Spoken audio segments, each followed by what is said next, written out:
somewhere. Hey, yeah, we on. All right, welcome back, fellas.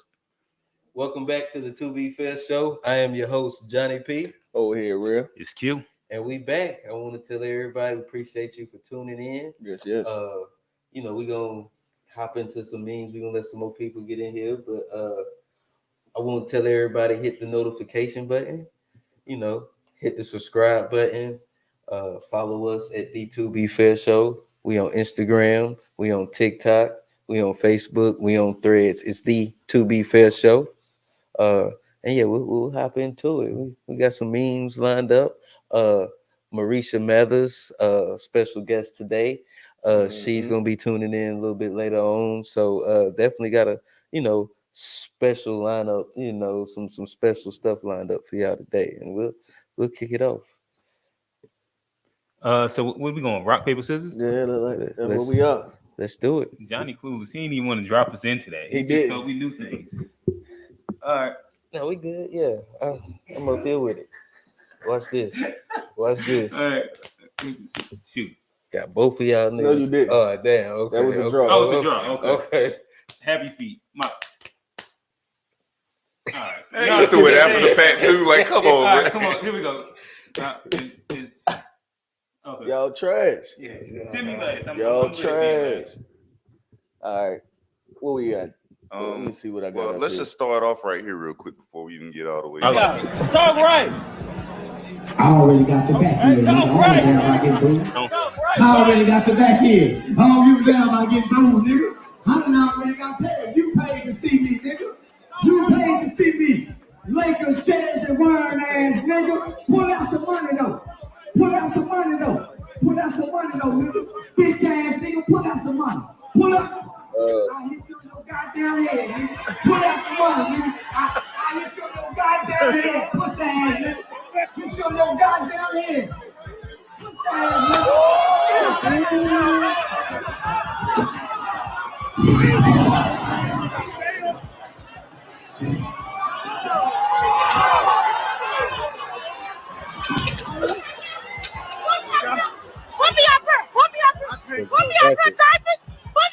Oh, Lord.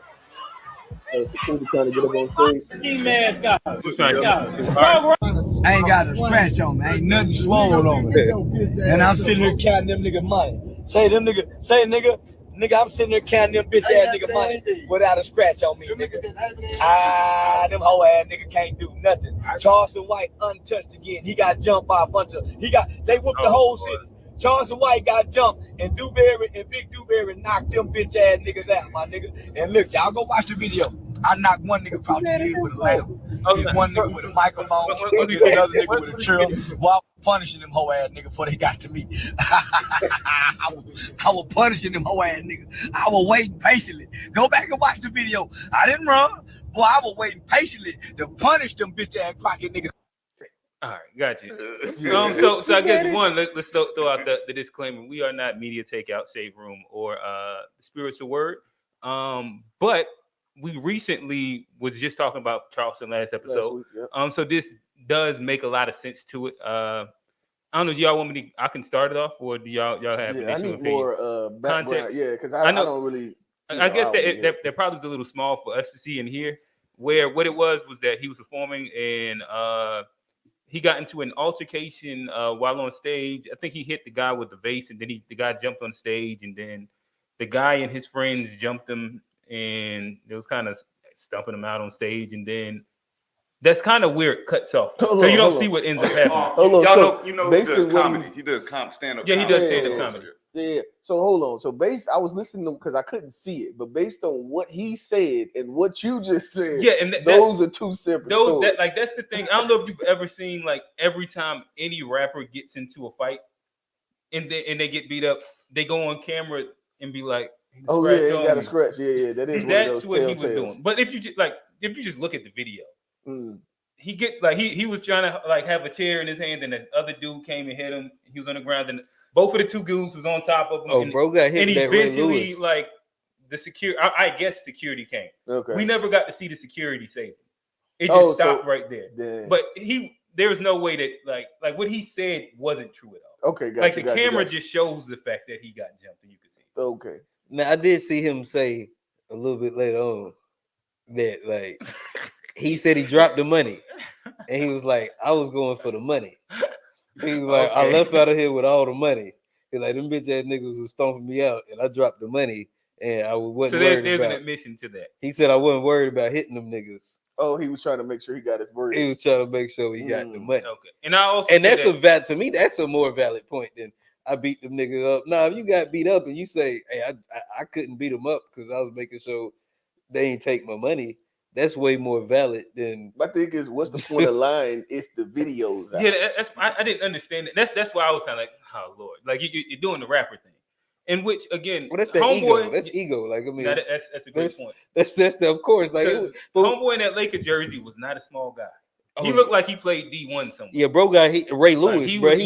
He hit bro. like bro came in, shoulder, got the head around, hit that nigga, and it was a wrap after that. Can we? I like to kind of throw into the conversation of it a little bit though. So this is my take in general. To me, I don't feel specifically any kind of way about it, but I specifically don't feel bad for him. Primarily based off the fact of like, this is par for the course for who he is. And like, if you agree with his message, don't agree with it, he's an abrasive agitator. Right. And sometimes those things like end up in having good points, and sometimes they, you know what I mean? Like you can feel however you feel about it. But if you are literally in real life, and this is also the thing, the internet and real life are two different places. Facts. Sometimes like those games sound good and they work really well in the internet. Yeah. Like you bitch ass nigga, you did that. And that's my thing. When he got to the puss ass nigga bitch ass, I'm like, bro, you know that these words have consequences. And he's right there. Yeah, he's right there. It's not on FaceTime. Like these are real. This ain't the internet no more, homeboy. He not on the podcast. That nigga hopped on stage with your ass, and this. Yeah, that's right. It's real life when that nigga hop on stage. And no, I like to see like consequences happen to like the internet. But I mean, like it is healthy. But it's healthy. I also feel like this. Sometimes, like to be able to take an ass whooping, like yeah, you got your ass whooped, but like there's some validation in like if niggas come at you and like they hop out and it's 20 of them and it's 3 of y'all, and then you walk away and they ain't take no money from me. They might have got some licks on me, but I'm still. Where's the validation? Yeah, and I don't think that they was trying to take his money. You standing on your shit. Like y'all talk shit and. It sounds like you're trying to die. Yeah, you said because the thing is, a death sentence. Based on just a little piece, I could hear the audio. He was antagonizing a scenario that was pretty much bound to go left. I get that. What I'm saying. So you kind of get to where all I'm saying is there's some validity in standing on business. All right, stand on business. Johnny talking like a 20-year-old. Exactly. Right? I was just saying there's some validity in that. If you get your ass, be cool, but. We too old. Like when you 40, when you 30 and 40, like those ain't like those are stupid games. Stupid games. And you win stupid prizes. And like to me, like he won a stupid. But he got like a base level stupid prize. Yeah. Because like he is also the guy that gets online and says F whoever just died. Mm-hmm. In which like that, and I think that energy that's too far. I wouldn't go there. No, I get that. And my thing is that energy again. Like I understand the concept of what he's saying, so like I don't even want to dive into that. Right. But if there is an energy that is pushed out with that, like you, especially in real life, like there's people that probably want to put hands and paws on homie, and which it's probably not the best in your best interest to antagonize in real life abrasively, with it like. Real consequences happen. Cuz could have had a knife, a gun, anything. And this is the thing. I understand he's that. Being two different people. He has the caricature of himself, which is the guy that's really abrasive and all of that stuff.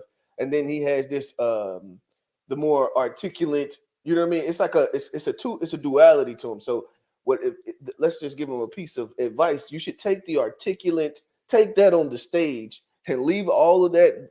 You know what I mean? That stuff is for the TV. All of that, you know what I mean? Because he talked like he real tough, but that's on podcasts and stuff. You gotta leave that there. Oh no, he a little man. You kind of very little man. So like, don't go in real life talking like you gonna do something to somebody. Yeah. At $1.25. All right, so we loaded up over here. What you got? Being a grown man at $1.25 is crazy, also. Johnny, how much you weigh? Last time I stepped on that motherfucker, now I was 160. Oh, okay. Yeah. You had adult weight. You got your adult weight. That's Nah, good. man, I've been Oh, there. man. I don't know if I believe I've it. been there. Where the scale at? I'll step on that motherfucker. Where is that? Listen, I seen Shit, Johnny, I might even be motivated. Like where is that? I seen Johnny play Say- ball. say- Johnny wide. Oh, say he had Like- a couple like, extra Krispy like- Kremes Yeah, this morning yeah. with his coffee. Like, Um, yeah. Real, what's up? Let me see what I got on that, Tom. Man, I don't care. You could just hold on. Let me see real quick. Oh, we in kind of a funny mode. Keep going. Man, just pick one, man. All right. I was about to start the. So say for example, you went out to eat with your guy, right? But you invited your friend without your guy knowing. Now when the bill comes out, do you expect your guy to pay for her too? Yup. What you think? I'm gonna go with no on this one. Sorry. Why not? I mean, if I invited her and didn't ask him about it, he would probably be like, So are you paying for my food? "Yeah, that's Oh, fine." okay. As long as I get free food. See, you trying to switch it up. You and your boyfriend was finna go out to eat. Okay. You invited her. Okay. So your boyfriend was gonna pay for you regardless.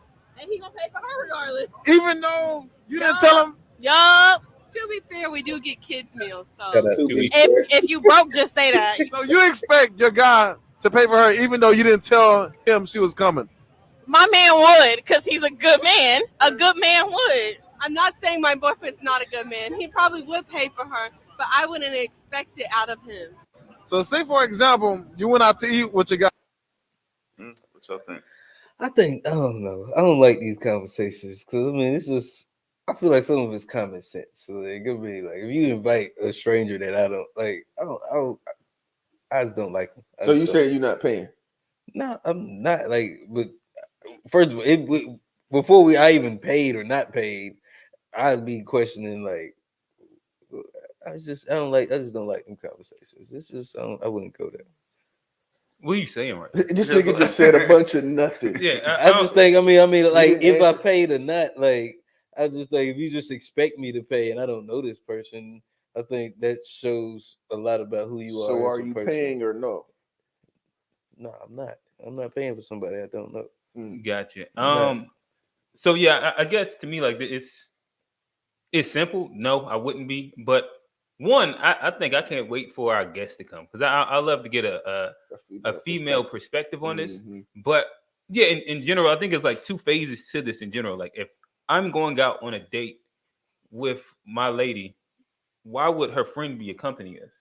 And then it's like, was this something coordinated? So then did I know in advance? That's Like, what why I'm is a saying. friend popping up? And then why am I expected to pay for your pop-up friend? Mhm. Like, I don't know. Like if me and my girl is going out, I just kind of don't really have as much That's what interest in like I don't understand that scenario. Like if Yeah, I invited them, then that's different.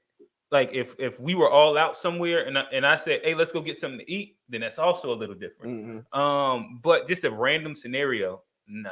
Yeah, the part like that got me was she was like she wasn't gonna warn him. Like you could have at least warned him, like you was bringing the girl or something. Like even if she would have called him and like, hey babe, my friend gonna come with me. She ain't got no money. You mind paying for her? That might have been kind Yeah, like this. It's just a solid heads up. Yeah. Like you ain't got the respect to give me a heads up. I'm gonna be honest on it. Like I probably would pay, but you're dead after that though. You're dead. You're dead. Like I'm done. Okay. You're dead. I'm done. See, I would. Because you tried me, really. But I ain't gonna make a scene about it. It ain't gonna be no long drawn out conversation. Because honestly, I don't even really want to talk to you about What it. if she ordered 20 oysters? Oh no, let me. Oh yeah, right. There be some wild things going on these days, bro. But what about if she couldn't pay for No, it? Like, what about if she couldn't pay for it? Q, what you gonna do? Well, I think that then you're kind of indebted to go ahead and pay. Yeah. Then, but that sours the relationship a lot. I'd also listen. Let me see how I can get into this. This week I went to me and Ty, we went to STK. And when I tell you that was seen the shade. I saw it too. Biggest waste of money. Like to me, like Steak 48, I feel like it's worth it. The price tag for it is worth it. Like you get in there, it's a decent experience. The food is good. Like you feel like you paying for what the experience is. When I say STK is like the biggest waste of money for nothing. And everything is like surcharged up double. It's almost twice like it's more expensive than Steak 48. You know, Steak 48 come with a little price tag. I've heard bad things about like not from the shit on them, but yeah, like from the like just the general like how it's set up, low ass roof is like to me it's kind of like cheap decor, table small as hell. I will say the bread was fire, the lamb was fire. I will give them those things, but outside of that, the experience wasn't it. See, I'm sorry if I'm getting a double shot of Maker's Mark, ain't no way that's $34. Damn. Yeah, like they like it's everything's marked up so crazy that it's like, yeah, I'm gonna tap out of this one right here. Yeah, that's crazy. But my bad. No, I was gonna say, man, let's continue with the memes, bro. Okay, now we'll let's go. You're on my time right now. Okay, bro. This man on that Henny White got him talking different. That's what it is. Let me see. Go. I wonder what that one is with the white lady, but go down to the next one down. This. Okay. Yeah. Since we're gonna get into a little relationship juice right here. Okay. The sad truth is that love will never be enough to save your relationship, at least not the way today's culture has defined it. Frankly, I don't even care that you love each other. Anyone with a pulse in their brain can fall in love. But I had to learn the hard way that love doesn't sustain a relationship. Connection and intimacy and safety and trust do. And those require a lot more than just love, don't they? That's great that you love each other.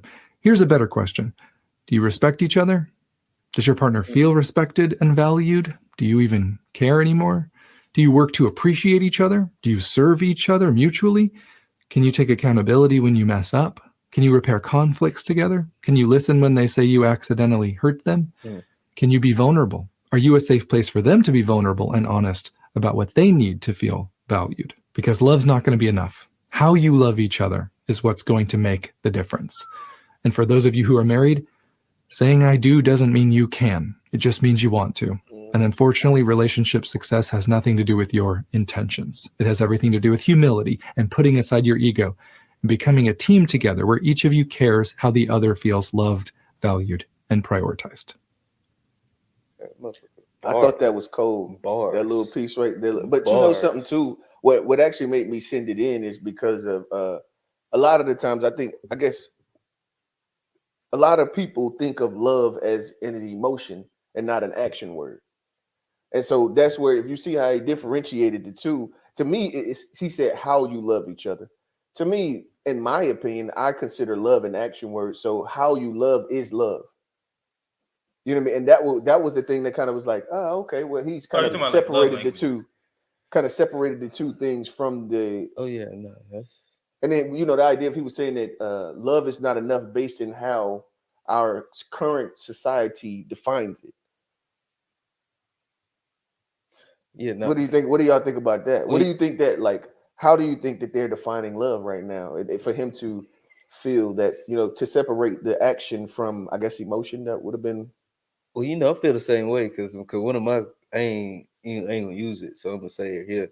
But is love overrated? Because one of my favorite songs, it's by Blast. It's called Overrated, and he was like, "Give me loyalty, because love is overrated." And that's what they talking about right there. It's loyalty is if you're talking about actual functionality of how a marriage and how a family works, loyalty is a way more key asset to that functionality than love is. Because you can have love all day, but that's not stepping up every day. That's not that commitment to every day I'm showing up and I'm doing my part and I'm playing my part. Love is a feeling. You can say I love somebody, and it's a lot of time people were in love, but that's not who their family was. And that's why marriage, even if you go it's back, not who their family was. What you mean by that? Well, a lot of time when marriage was brought about, it wasn't people didn't get married because of love. Feeling. They got married because it was a contract between families. And my family, your family, we're gonna come together and bring our assets together. But that's not about love. That was about business. Right. And so I think you want to get back to that. Well, no, I'm gonna say over time. We just recreated the idea of marriage altogether. No, I'm just saying. Jonny went in arranged marriage. Where you went up from though? Where are we going? Y'all just cut me off. You looking for like the Where are we going? I had this beautiful the soliloquy. Malaysian? I had this beautiful soliloquy, and y'all just cut me off. Soliloquy. Soliloquy. There They you said go. soliloquy. But Korea? But I'm saying, All right, my bad. y'all try to cut me off so bad. But love it might be overrated because marriage isn't the idea and the concept and the institution of marriage wasn't based on love. It was based on business. It was based on preserving, family wealth and passing that down. Right. And today's world, we got it like construed with love, and it's not really about that.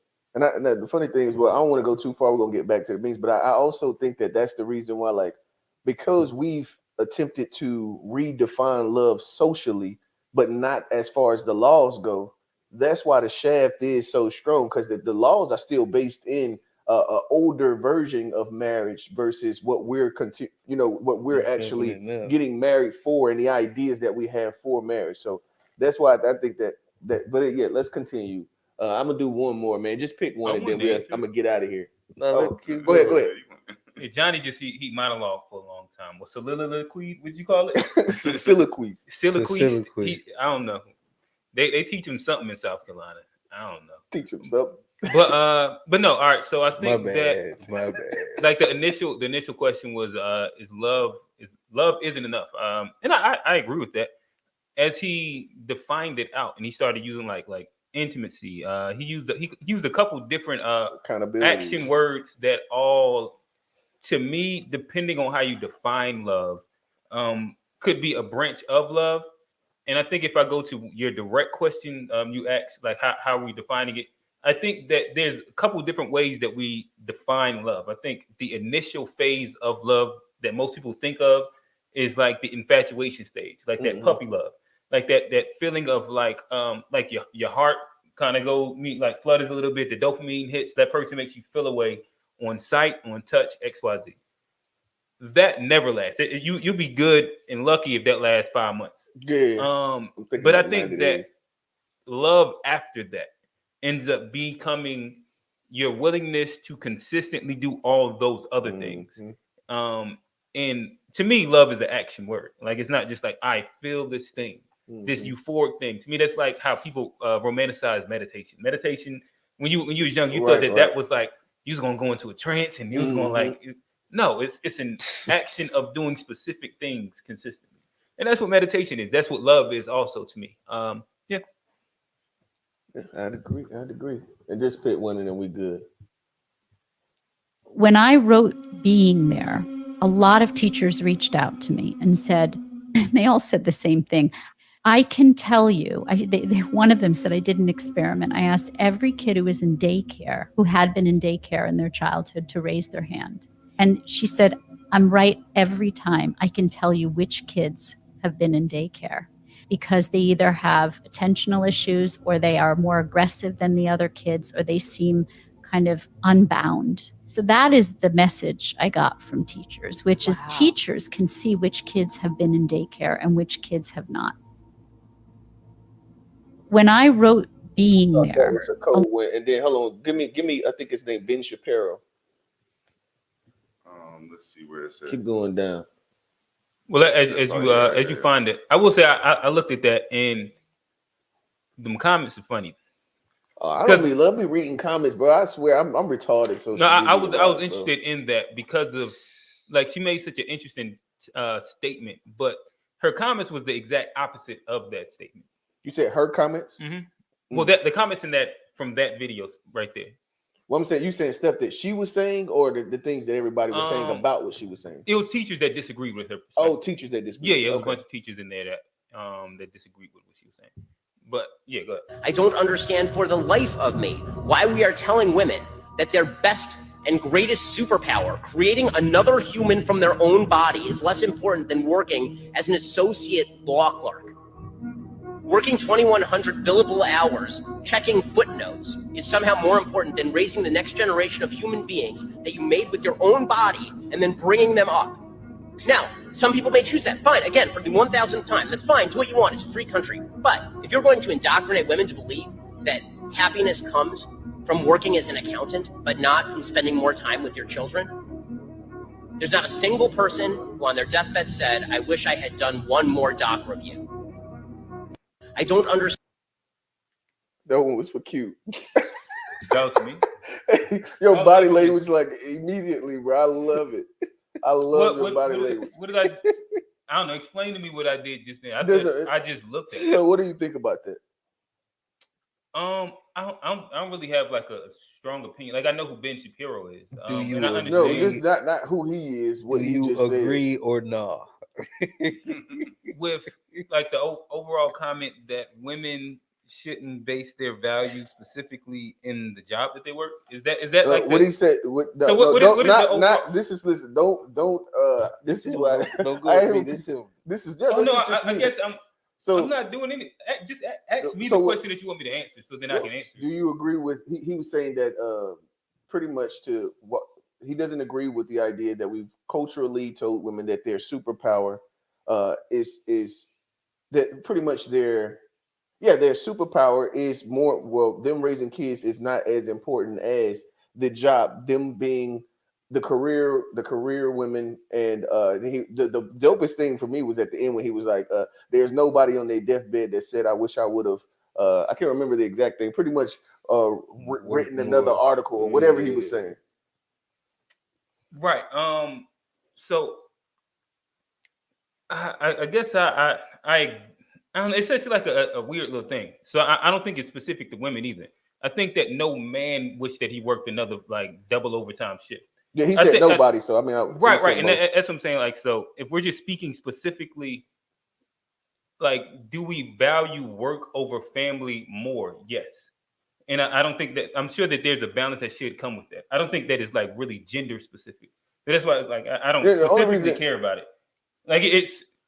I understand what you're saying. See, the only thing is that the only reason why I'm assuming the reason why you would say that. Matter of fact, I don't even give that much of a fuck to really.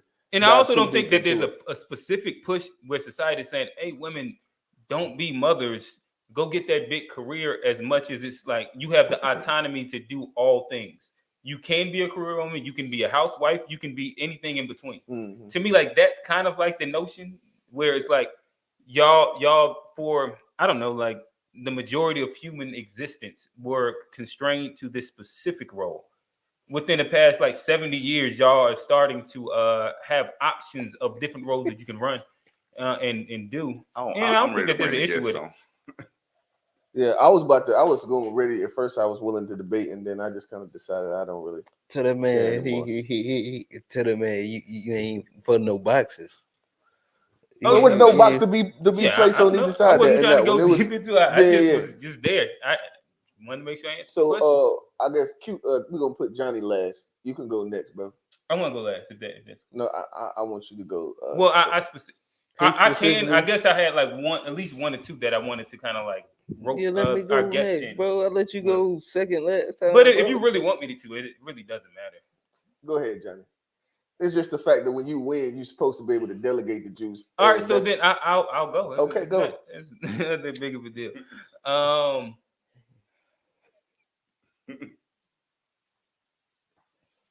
Let's start. Let's go all the way to the bottom. Keep going. Scroll down a little bit more. I want my prize, bro. I win the game, I get the prize, bro. Go to where it says woman reveals 30 things every man should hear. I gotta hear this, Juice.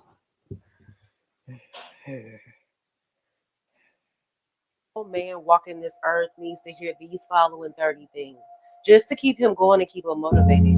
And if you have not heard them recently, or you haven't heard them at all, let me be the first to tell you, I believe in you. You make me feel safe. I appreciate everything you do for me. I'm so proud of you. You're the strongest man I know. You're so amazing. I love the way you think. I trust you. I want you. You never cease to amaze me. I respect you. You inspire me so much. I love the man you are. Every single man walking this earth, you're my best friend. I can't imagine my life without you. You're an amazing leader. I'm so lucky to have you. You make me a better person. I love you for you. You're my rock. You always know how to make me smile. I fully support you and your dreams. What can I do for you?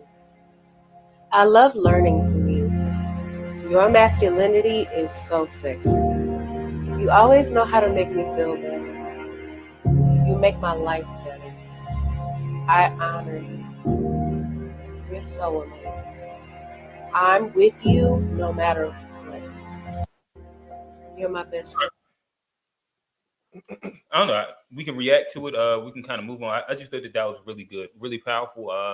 And I do think that hearing all of those and even some of those from the person that you're in a relationship that you love is important, is vital. And like hearing that is powerful in itself.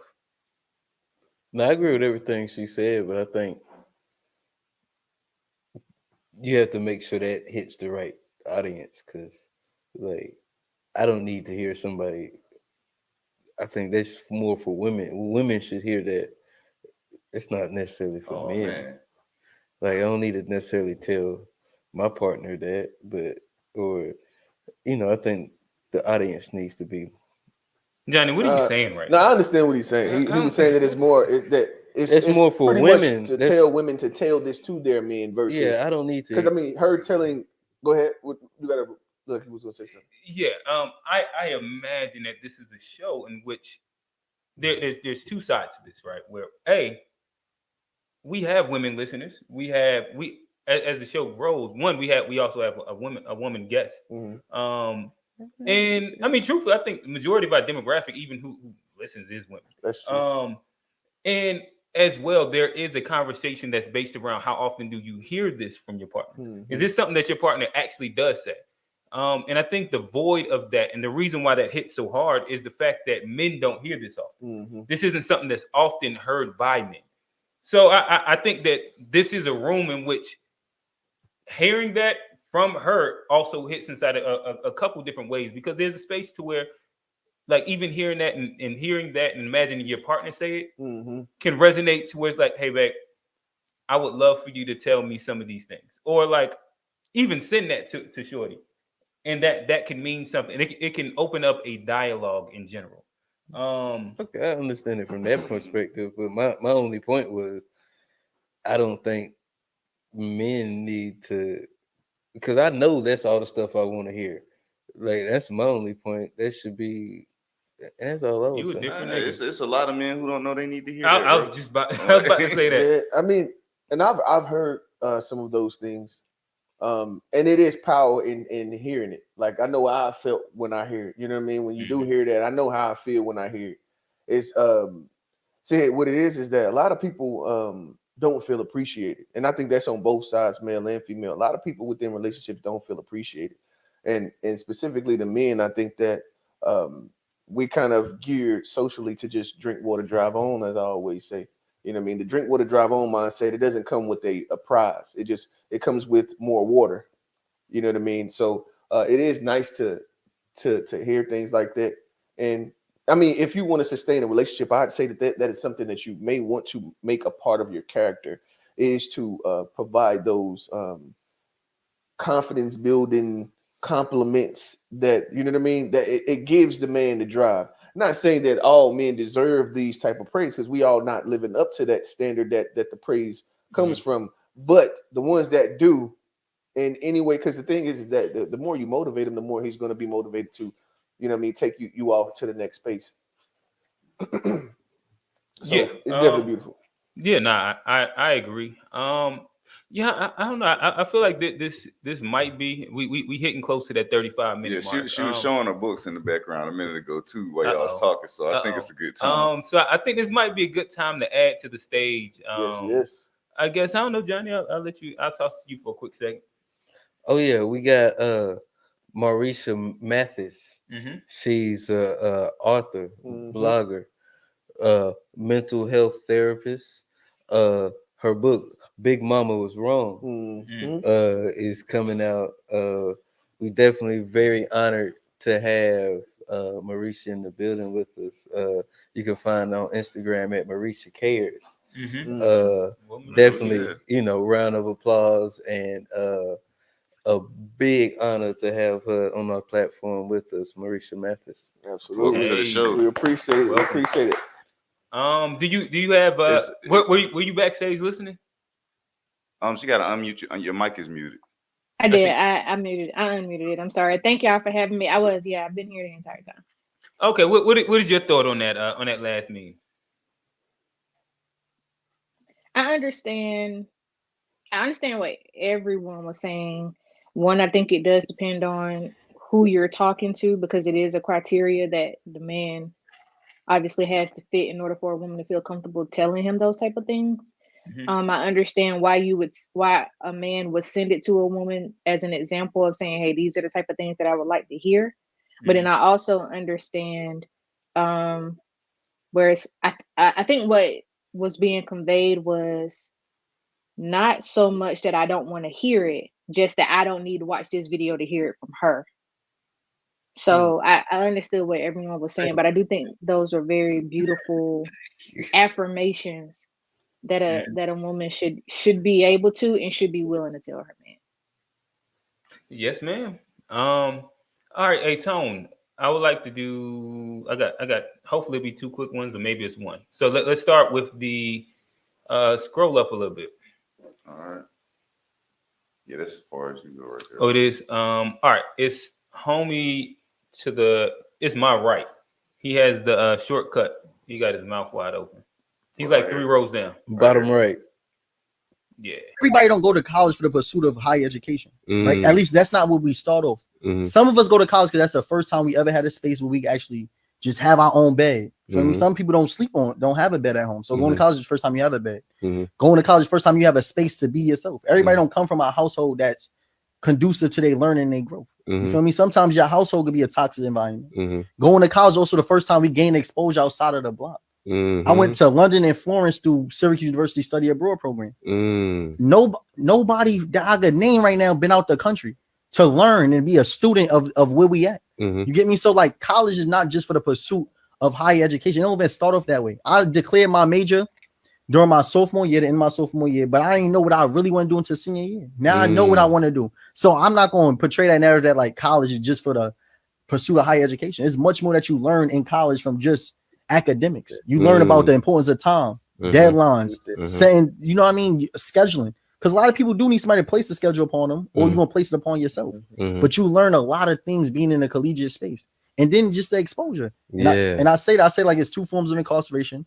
The first one is to be in prison, of course, but the second one is to be a victim of limited exposure. And coming from where I'm from, we be victims of limited exposure to where we come to normalize a lot of things that's not normal. I went to London. Law enforcement don't have guns. They have a special unit that come with guns as needed, but they don't just approach you with guns. So now the way in which they interact with citizens is different. Everybody don't go to. They go trap. He always talk about. Now that's a big one. Oh, South Carolina in the building. Hey, South Carolina in the building. I like him. South Carolina in the building. If we was having a little bit more fun today, I went with that one. And I'd been looking at Real, like when Real he played like the little relationship Ben Shapiro Jones. Think he just want to look at me. I'd have been looking at him like that. Oh, I saw this one. Hey, nah, you'd have been looking at me and Real at the same time. I don't know what you mean by that. Yeah, but what y'all think about all right. So I guess one, I'll try and lead and direct the conversation a little bit.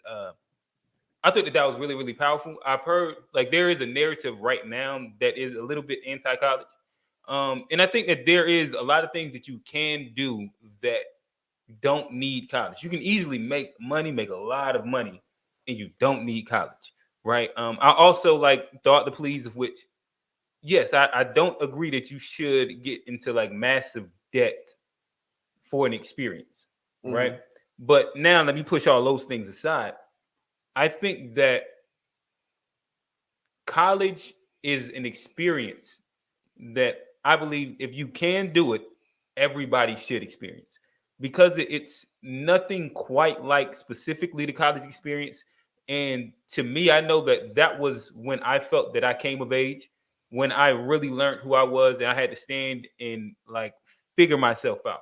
Like there wasn't like there wasn't mama to ask the questions to. There wasn't your support system back home or your friends, XYZ. It's you. You placed in a space as an adult with a bunch of adult, 18-year-old, 19-year-old, 20-year-olds around you. And you got to find your way. And for me, that was really, really powerful. But then like he hit on a bunch of different little pieces of the pie that you end up learning across that journey. And again, I'm an advocate for actually going to college and the experience of specifically college. I'll toss it in there, whoever wants it. No, I was gonna say I agree with that, and I historically have been a person that's been against college because of the debt and because of people not necessarily working in their fields, and you pay all this money to go to this school and then you end up doing something totally different. So historically I've been a person that's been against, like, because what's the point of paying all that money just to go and do something totally different than what you paid for? But having been through it, I'm a person that understands there are a lot of different skills that you learn going to college that are, they kind of priceless. So you pay the money, but a lot of the things that you learn when you go to college, those are priceless skills. Those are things that you can translate no matter what field you go to, just learning how to interact with people and going through that. Some of that stuff is priceless. And so yeah, I want to hear because I want to go last on this because I really feel like the total. My experience was the opposite, so I want to let's see how our guest feels about this meme, and then I'll come behind her if she doesn't mind. All right, Marisha, what's your thoughts? I agree. I agree with the video, and I say that because I came from a small town, and I had never seen a Black psychologist until I interned as a grad student. And so the exposure that I got, because I went to an HBCU, I went to NCCU. So the even just like the Black excellence, or like, because they want you to be better, they want you to understand, like, listen, everybody is not going to treat you the best. You're going to experience this, you're going to experience that, and this is what you need to be prepared for: the accountability, the responsibility, being out of your home environment, not necessarily because it's toxic, but because that's when you really understand who you are. When you don't have a parent, a guardian, caregiver that's telling you you're going to do this or you're not going to do that. But when you have to decide for yourself what you are and what you will not do and establish your own standards. And I also think just the I think it's like the pride and the confidence in the Black love. It's like, the beauty of seeing people from all different types of backgrounds all coming together for one purpose, or what you would perceive to be one purpose. So I love it. I love it. I agree. And I was recently having this conversation. You went to Central, so you had to have had this exact same experience. You had to have taken dimensions of learning, and I was thinking back. I was out to eat recently, and like they had the forks lined up on the table and stuff like that, and I had a reference back to dimensions of learning in which it's almost like a class that a lot of, especially if you're coming from like these at-risk youth, low income areas and scenarios and situations, it is a guidebook of proper etiquette across the board as Black people. And like they took the time to tell you like how your forks should line up, like how you should eat, like these small little etiquette things that inside a lot of places and spaces are taught inside the household. But if you come from places and spaces in which these aren't like applicable at all, and then you go into like say a formal dinner business meeting or something like that, and you like damn, I'm uncomfortable. Like I think that it was a lot of value in that. Like the entire class and every freshman at Central had to take it. It was teaching decorum and etiquette in general. To where like you can like whether it was like tying your tie, like just in general, it was just teaching that. And it wasn't until like I ain't think back to it until like this week, and I was like, damn, I see and understand the purpose of that. But we'll let you go. Oh yeah. So and as y'all, the fact that I appreciate the fact that y'all are all kind of on the same in the same place. My experience was completely different for me specifically, and I think it's based in the mindset of the individual that is graduating, also the school that you're going to be attending. Because like something like what that class, I've never heard of that before. I went to Livingstone, Mhm. and that was when I really I was already kind of jumping off the porch, but the fact that it was surrounded by the hood, that literally gave me. But every I was HBCU off gonna the be around the hood. yeah. But I'm saying like I said, for me, Mhm. it allowed me that freedom to do some dumb shit, to fuck up. You know what I mean? So for me, the best thing for me was not to go to college to rack up the debt, and to go like I went. Y'all know my story. I went to the Army, and so that was definitely the better decision. Everybody's not capable of that level of discipline that it takes to see yourself going to and then going to classes on time and all of this stuff. But then the level of like the living in the lack is where it's like living being in broke, the lack. being broke and being in school. So like, and then I wasn't a person to ask for anything, so that just made it even worse. So did you have like a refund check? Did you, like you was gonna eat and then you was gonna have like your refund check, right? Yeah, I believe I think I did get a refund check. I think I did get a refund check. Yeah, and I guess like to go into like where you was at a little bit conversation wise. So a piece of that, I think, even what you're saying is like, no matter what college you go to, whether that's going to be Duke, UNC, Central, Livingstone, you're going to have your choices. The choices are going to be like the people that you associate yourself with. Like I know people that have went to college, and at Duke, football players got addicted to drugs. They back in Florida. There was football players back in Florida, and they, you know what I mean? Now they trapping. You know what I'm saying? Yeah. I think that it is a litany of different things and options, but there is a big space to that where like everywhere you go, like we had the drug dealers at Central. Right. The niggas that was trapping at the dorm, it's a choice though. And at that moment as an adult, you have to make that choice. And I think that in itself is powerful. I think that I don't think that you are an adult. I think all right, that, so like, we're saying so at 18 years old, 18, 19. I understand what you're saying, Okay, but the only thing I'm saying is that like a lot of people, so it's good and it's grand for the people that it's grand for. A lot of people that can achieve big things from doing that, from going to college and all of that. But I think a lot of individuals aren't ready for any of that level of freedom. They don't have the discipline to actually stay on what they need to stay on. And maybe right out of high school is not the best answer. You know what I mean? Because it's a good population of people. What do you think that those people should be doing? Because of those people, if they don't have the discipline, that discipline there, I say go get a job. Gotcha. And you think that they're gonna have that discipline to get up every morning? It's easier and then, to have like the discipline. It's easier to have the discipline to do, at least in my mind. But what kind of job would they be ready for? I mean, at the end of the day, depend. Like I'm not an advocate for kicking the child out at 18. So you don't have to have real bills at 18. You can go and do whatever little meat. You know what I mean? Whatever job that is, whether McDonald's, whatever job you're going to be doing, it's much easier to do that than to have the peer pressure and living somewhere away from the guidance that you've had all of these 18 years, and then be in a situation where you have the choices to make the decisions to go left or right, and it's completely up to you. I know that I wasn't necessarily ready for it, and I mean, hey, my past shows that I wasn't ready for it.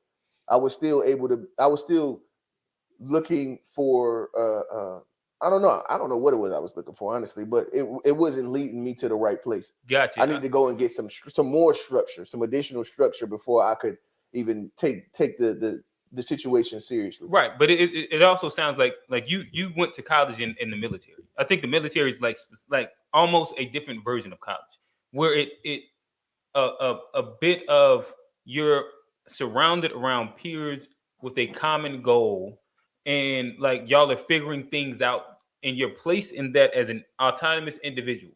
Like that's kind of the main thing, in which like to me, like that's the main thing that I'm saying. In which I don't think that, and I haven't seen a good track record of people that don't have like real structured guidance, just getting a job at McDonald's, and that and the peer group that comes with that being like a successful lane. I just haven't seen that.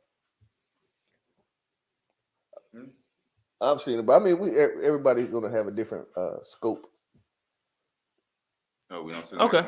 Yeah, I'll leave it one more. It's a little bit mental health-ish. I love to get our guest reaction first on this. Go to Tyrese.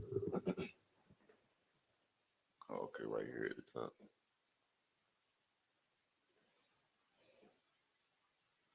Reason that men out here killing themselves, they tear us down when we don't communicate and express our thoughts and feelings and sentiments or our vulnerabilities. And then as soon as we talk and express our thoughts and vulnerabilities, we get our ass beat and get torn down for that too. Reason that men out here killing themselves. That's it. So, Miss Marisha, I'd love to get your reaction. I think there's some truth to that, to a degree. But I don't think it's just a matter of always feeling beaten down. I think there's a lot of other things that come with it. Like not having safe spaces, like basically what he's saying, not having safe spaces. I believe that's true. But I also believe that it could be unaddressed mental health issues beyond not being able to talk. But also there are a lot of resources that are available if people want to get help. And I'm not saying that suicide is not a serious issue. And I'm not saying that just pull yourself up by the bootstraps, because I understand that everyone's not in the same place. But I also feel that there are some resources that people can get to prevent that. So I don't know that it's always the best approach to feel like Black men can't do anything, can't say anything. I don't know that that's 100% correct. Like I know that Black men go through a lot. I would not take that, from any Black man at all, because there are some stuff that just comes with being a Black man. I understand that. Mm-hmm. But I also feel like even in looking at, Tyrese per se, if he wanted to get help, I believe he could. Yeah, and I guess So to just like generalize it like that, this is what I'm trying to say. Okay. It comes off as a victim mentality. And I do not see, even though Black men are oppressed, I do not see Black men as victims. I see Black men as strong men. Does that make sense? Yeah, I like the wrap up on it. I guess you went a little bit different perspective than like I guess what I got from it. And what I feel, because I do think that what he said resonates with me, and I don't want to speak for everybody in here, but I think I imagine it probably does resonate with everybody in here, where we're inside a really, really weird space, right? Where we're unlearning a lot of things, and then a lot of things that we're learning isn't specifically applicable. So you're like stuck in this middle area where you're like, I don't know what the fuck to do. Where, and now I'll break it down a little bit better. Where, so we naturally have this ingrainedness in us, where it's like talking about, like speaking towards being tough. Want to be tough. Want to be like this resilient, strong Black man. This is what we've seen from our fathers. This is what we've seen from X, Y, and Z. Current societal pressures tell us that we need to open up. We need to be a lot more emotionally vulnerable. We need to have emotional intelligence. We need to be able to communicate inside ways that we haven't seen. But a lot of times when we do that, our counterparts haven't seen that done as a Black man. And so then they don't like that either. Even if they express that they do like it, a lot of times it ends up being quote unquote like it just doesn't come, it doesn't resolve well. Mm-hmm. Like when you do the thing, when you're actually like, all right, so F it, I'm gonna be emotionally vulnerable right now. I'm gonna be like, I'm gonna let you know how I feel. Mm-hmm. Then it kind of like ends up not going as well, where you might, it's a bunch of different little things that you can end up being kind of called or said too. And I think that as Black men right now, there is like we're just inside like a weird spot. And he kind of summed it up where like it's a struggle right now figuring out exactly what is wanted from me as the human being inside a relationship. I think I understand what you're saying. I understand what you're saying. Can I speak to that briefly? Okay. When you say counterparts, you're referring to like your significant other, right? Yes. Okay. So part of that is we as women, Black women, I'll specify, we as Black women, because I think sometimes we understand a little bit more what oppression looks like for Black men. We have to be willing to accept the vulnerability and what it looks like within reason. So it's a give and take. But at the same time, if you meet a woman who also doesn't have the emotional intelligence, or who also doesn't have necessarily the coping skills or the ability to respond, or how she knows or believes masculinity is supposed to be, she has similar challenges as what's being described, then I don't know how much you can really expect from you being vulnerable. Fair So enough. it's like, in a sense, you have to be willing to learn and grow together. So it can't turn into like, see, that's why I never do this. I'm never going to do this with you again. It's kind of like, that's not the response I was looking for. Gotcha. What could we have done differently? So quick, and then I'm gonna throw it to Rail. But I also would say, would you? I'd love to get your opinion. Do you agree, disagree? That at times, specifically 2023, where we're at, women might ask for something that they're not emotionally prepared for at the moment, and that's a little bit of what you're speaking towards. Where and not necessarily all women, but I'm just talking about like a lot of times where it's really cliche to say that I want a emotionally intelligent, a vulnerable man that's in tune with his, like all those things.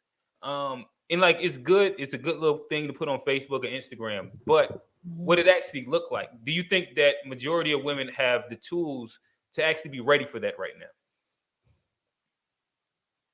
I don't know that I can say majority of the women, but I can say in my circles, a lot of women that I know are.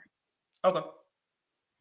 So it's one of those things where I will put it out there. If you're saying that that's what you want from your partner, then you kind of have to check yourself to make sure that you have the same, because you're going to need the same toolkit or the same skill set to be able to respond to what's being put out. Yep.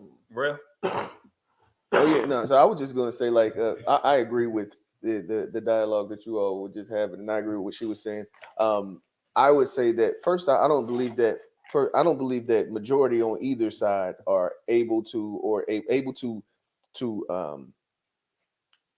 speak in that way, nor do I believe majority of women are able to receive it.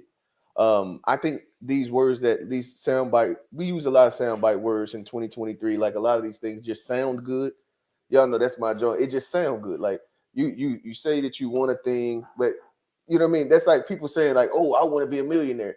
It sounds good to be a millionaire, but you don't know what to do with $1 million. So you'll be broke the next day. You got about a week. You know what I mean? So these things Jonny just sound good. Crypto. They just sound good. Everybody want this. Hey, that shit over 40. What happened? That shit over 40. Yeah. Hey, don't play with me. Hey, Ethereum up right now. Don't play with me. The facts. My bad. No, you good. We being ignorant. No.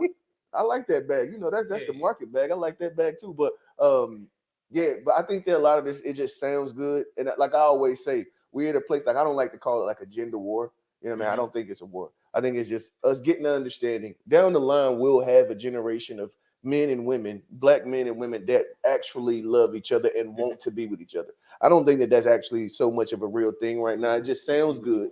And that's what, it just sounds good. We're at the age where these mid-30 age, now you want to be dating with intention. No, you don't know what that even looks like. It just sounds good. So we'll get there, but it'll be down the line. I think that we're just in a place now where these words and, you know what I mean, people getting agitated on both sides. And I think we're just at a place where we're in the middle of this little, I think we had the calm before the storm. The storm is pretty much here, and then we'll get another calm. And I think that will produce a lot more genuinely healthy relationships between Black men and women. We're just in a bad space right now. I'm gonna play something that's kind of the opposite of that right now. Y'all tell me what y'all think it is. Oh, Oh, babe. You need help? I got it. You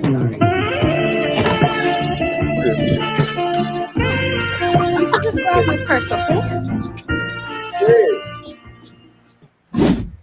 That's rough. Do you need help, babe? It's alright. I got it. Right here? Oh, that's rough, man. You see the foot pop. That was his foot popped up. Yeah, he do it at the airway. He gonna touch it. I got it. It's so cute. Yeah. Now.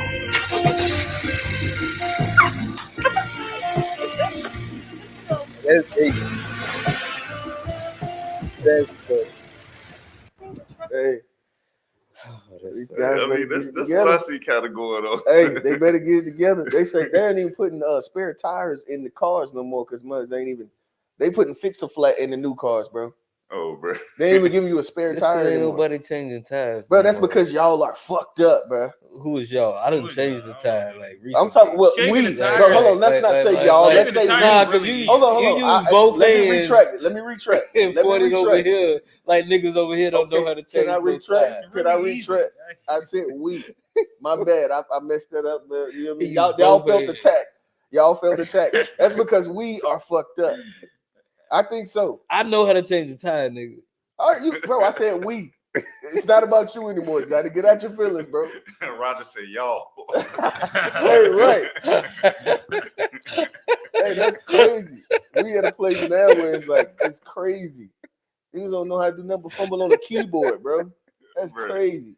Yeah, that's kind of how I see it though. Between the Tyrese thing, I agree with what Marisha was saying to some degree. Like as far as like being a victim, I don't want to start with that whole like that victim mentality thing. I think is like probably the biggest thing that's holding us back. Like I'm a victim and I get like what's the point of whining about not like oh my voice don't want to be heard? If like you know your voice supposed to be heard, then speak up. Like it's just hey I don't know man. Keep whining about stuff though. That's kind of how I be looking at it. Like. Hey. Yeah, I think that I don't really agree with what you just said. I at don't all. either. But I think that the reality, if we even put like that meme in, I think the reality is that it sits somewhere closer to the middle of that.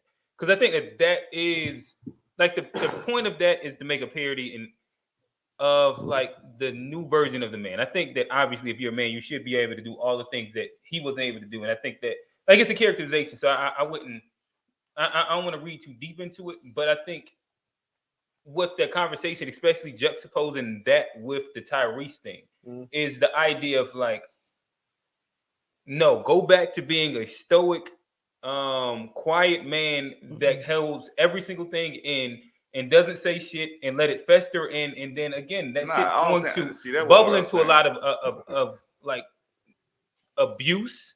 It's going to bubble into like projection on your loved one. It's going to bubble into. But my thing is that like you use the word victim mindset, and I think that like a black man saying that right now, I am inside a space where I'm trying to figure out how to express myself. That's not being a victim.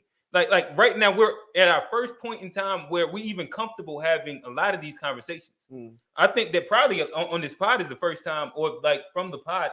A lot of us, we ended up having a lot of these conversations. This and is it's more a lot so of what I men was alluding to. that don't end up having those conversations. I want to respond because he's directly talking about what I was talking about. Like, what I was alluding to was more so about. I don't think nothing's wrong with saying how you feel. I think it's something wrong when you got to whine because somebody didn't receive how you felt the way you wanted them to receive it. Like, oh, you don't like the way I feel. Like you're not respecting that. Find a woman who's gonna respect it then. Yeah, that's the difference between setting boundaries, bro. I think we gotta like if you're gonna set boundaries, then set your boundaries. Ain't no need of whining about somebody not following along with your boundary. I guess that moves into a different conversation. But I think that a lot of the times, bro, we have to make sure that we're dating people that I think that we have to make sure that we are dating people that actually want and like like the role that you play to be what it is that you do naturally. Yes. So you understand what I'm saying? Like, so it's you can't deal with somebody that sit there, a man that's stoic, like I like talking, you know what I mean? But at the end of the day, I'm not like, let's say I'm not the most emotionally intelligent guy. I just don't mind being vulnerable, but I'm not the most emotionally intelligent guy and all this. Honestly, I don't even I don't like all the, y'all know how I feel about the buzzwords, but I really don't care for a lot of this verbiage that we're using now. And so like I think I'm on the traditional side.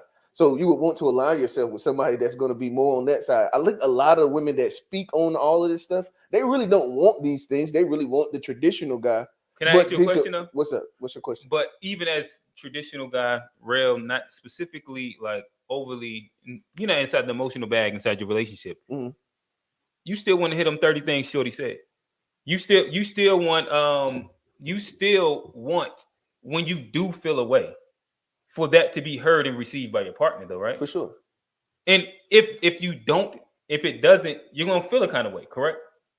You saying he emotional? I'm saying us as men, as blac men, and as humans, we're emotional. Man, don't pay this man. Oh no, He's I being get immature again, bro. Johnny jokes don't hit. That's the problem. I feel like we're all looking for balance. Yeah. I feel like we're all looking for balance where you can be vulnerable, you can say I'm hurt, you can say I'm angry, but it's not like, okay, but I'm here to support you, but you're like, no, let me sit here and sulk. That's what I meant when I was saying like a victim mentality where you're just willful in staying in that exactly woe is me type situation. I agree with that. Like, and then even when you're looking at like what men want or how men want a woman to respond to them, I'm sure no man wants to be emasculated, but I also believe that men do want a woman with a sense of independence or can be independent in some things. Yeah. Because otherwise it creates more imbalance in a relationship. Agreed. Tone, before we move on, could we I'll let you read down a couple of them. Yeah. Oh, we already went. I've been showing these comments the whole time. But Unc had said there's nothing wrong with that if you have a woman that has a genuine spirit, one that won't throw things in your face but willing to assist you in your shortcomings. And I agree. I mean, that goes a long way. Like, you shouldn't stay with no woman who, if she's not reciprocating that, like if you're trying to be vulnerable and she doesn't want that, that's not the woman for you. I agree. Like, yeah, I mean, it's the same thing. It's like picking the person that complements the person that you are. Yeah, it's like that's like you say, like the traditional man trying to be with a modern woman, or a modern woman trying to be the traditional man. It just doesn't make sense. It's that's just setting yourself up for turmoil. Agreed. So what we going? We're going a quick Johnny pivot. Let me go. I got a couple of them. But you went a little early, so you got to bear with us. Like one or two more memes. All right, let's see what you got, Johnny. Nah, scroll down. Let me get business magnets. It's gonna be in the middle. Scroll down a little bit. That's mine. Oh yeah, I'm definitely on the cues. Oh yeah, I was gonna say I don't. You still in it? Okay, that's me right there. It's right there, right here. Top right. Top right. Right here. No, one more up. Right there. Yeah. Right here. No, the one under that. I forgot you seen it behind. That's hilarious too. But yeah, that's right there. I work 55 hours a week, and I come home, and she never fails me. My little angel is there waiting for me before I even have a chance to pull in to the garage. I want to show you guys this.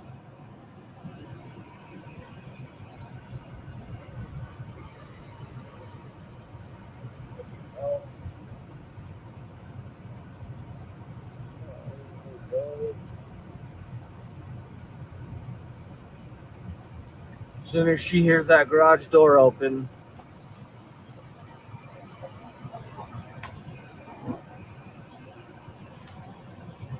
it's not a dog, it's his daughter. Ain't nothing like that, bro. Yeah, that's what it is. you guys see that? That's the reason why I don't give up. Yeah. That I can't give up. Yeah. Because I have people who love me and who care about me. Sorry about that, guys. I didn't mean to do that. Look at that. This is what I come home to every single day. Hi, beautiful. Hi. I love you. Love you too. I work 55 hours. Yeah, ain't shit. I'm not crying over here. It's a little, it's just a little misty. It's a little misty in here, bro. Nah, that one got me. Those right here is what that gets you as an adult. It's crazy how that transfer happened, bro. That's what it was. But it's like we talk about all this, like men being vulnerable and stuff and all of that. But that's you gotta keep it in perspective. And you gotta always understand, like, it's bigger than just us, and that emotional shit, and us dealing with our emotions is it's always bigger than just us, and just even seeing that is just very important. And like I said, it even got me a little teary eyed, but Single that's Johnny, a beautiful. no kids got emotional. Hey, that's It's a crazy. beautiful Hey, thing, I'm telling you, though. bro. You go ahead and get you one. You know what I mean? Put your bun in the oven, bro. And you know what I mean? But You could do it with your OnlyFans shorty that you was talking yeah. about. This You thing gonna still going say that good? on this camera, bro? Oh, my You bad. gonna say that?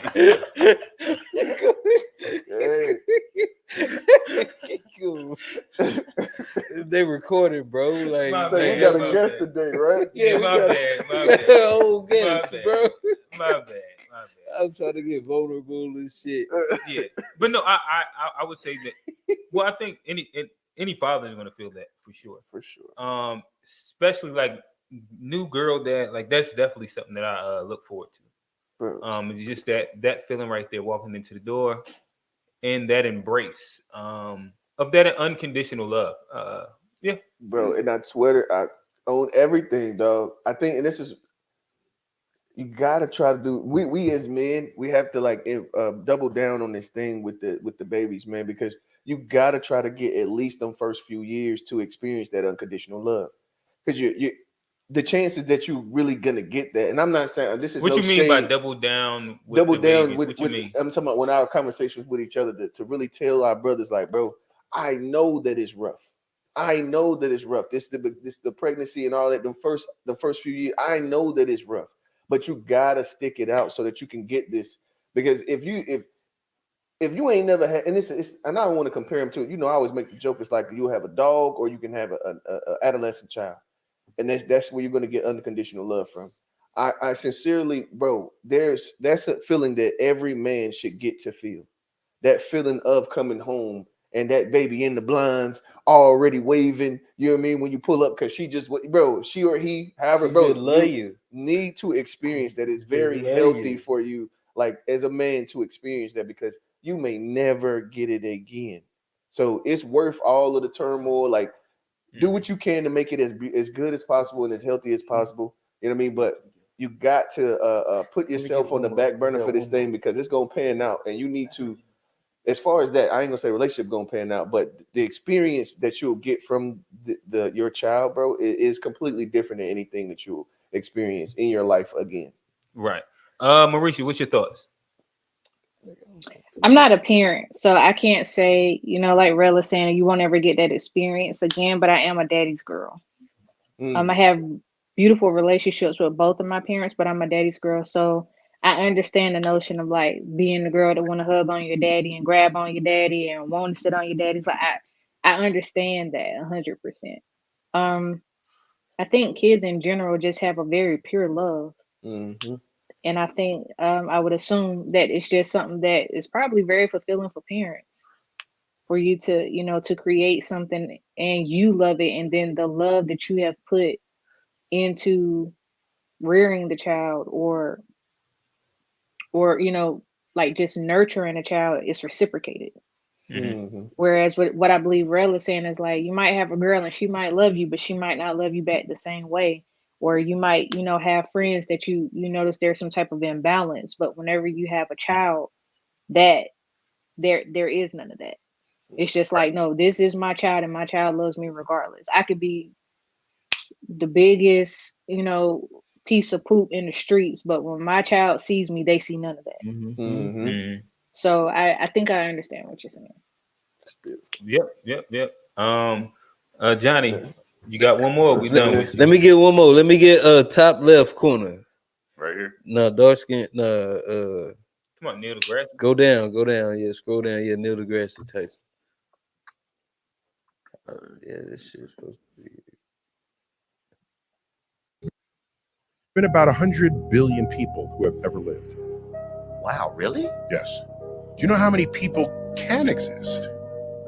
You take a look at the genes, find out how many combinations of genes can make an authentic human being. And it is stupendously larger number than the 100 billion.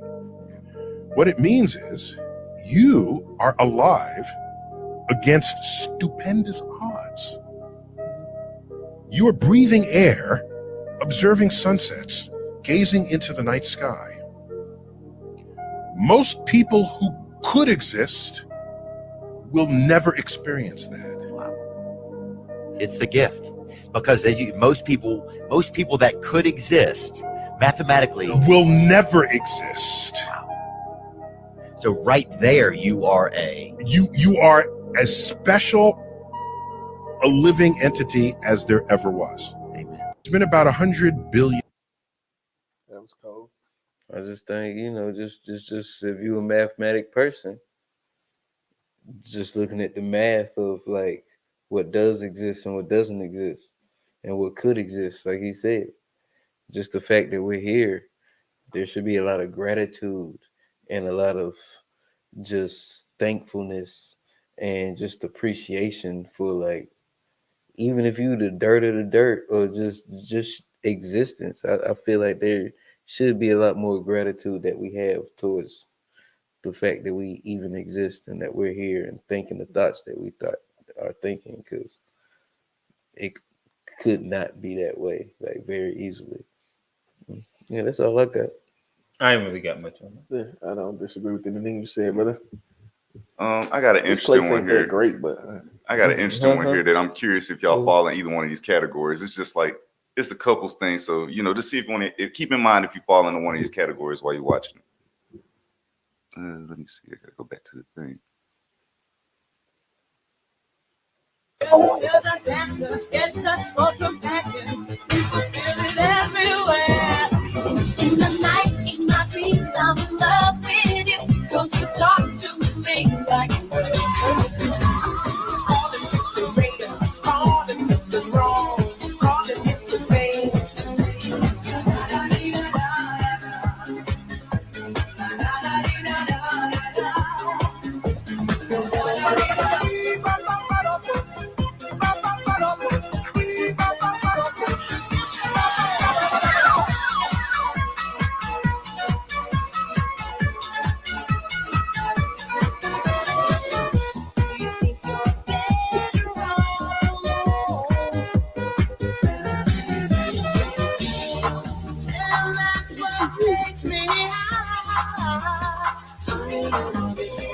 Baby, you're all that I want when you're lying here in my. I thought a lot of those was like true. Like, I see a lot of these that still popped up. Yeah, that was some random shit right there, Tom. I mean, it was just a doggone end of it. I know what you ain't like about it. What? Dude was dressed up as a woman. Oh yeah, that was the first time. I already knew you was checking out then. Hey, fellas. Hey, Will. I think Be good time to go to Marisha. All right. So if I was to quickly go to what you posted, I agree that typically when you see people in couples, that there is a balance of things, and usually opposites to an extent do attract, whether it's like a really social person, an anti-social person. Like, for example, Jeff and Alex is almost the exact epitome of this. Where like an outgoing person probably is going to be with somebody that's not as outgoing, and they end up balancing each other out. But you see that inside a lot of different personality traits in general. But yeah, that's it. Yeah, I thought that was interesting. But yeah, let's get to Marisha. She sent in a couple of them for us. And then we can get into the official conversation. And by the way, Tone, I find your mom pretty interesting as well.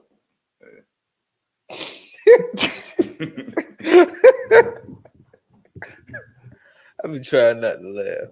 You gotta get a little ignorance in there from time to time. I've been trying not to laugh at the Yo Mama jokes. I've been trying to let y'all just get them out. Doing this for so long, it don't make no sense, bro. Petty. No, I don't want it. I can't hear. I do not want it. No, I don't want it. I can't hear. I do not want it.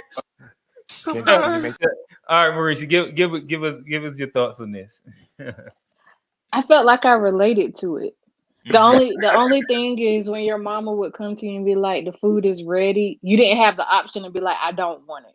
You might have felt that. But you better wouldn't take eat the that food. plate. So, yeah, right. So I just thought it was funny that they like paired those two things together because definitely mama gonna come with the plate and give you some food after she just tore your tail up. So I just related to it. I thought it was funny. Yeah, Mom Deuce used to always tell us, you better eat that food before it eats you. Yeah. Hey, now you mess around and get another whooping trying to rebel against the plate. You Right. That'll get you another one. And at the very least, you will sit there until it's time to go to bed. You know what I mean? Like she literally let you sit there with that plate while everybody else around the house doing everything else. You still at the table sitting there looking at. Hey, y'all niggas know I'm a down the hill type of motherfucker. Y'all know it's a couple times I done went to sleep looking at the motherfucking green beans, bro. I sat at the table 2 hours looking at some raisin bran, bro. I done done it too. Y'all that it's only two things that's ever did that for me, and that's eggplant and squash. And to this day, both of them is shit. I don't like neither one of them to this day. And I don't think people taste buds work that like it. What's the next one? What else you got for us?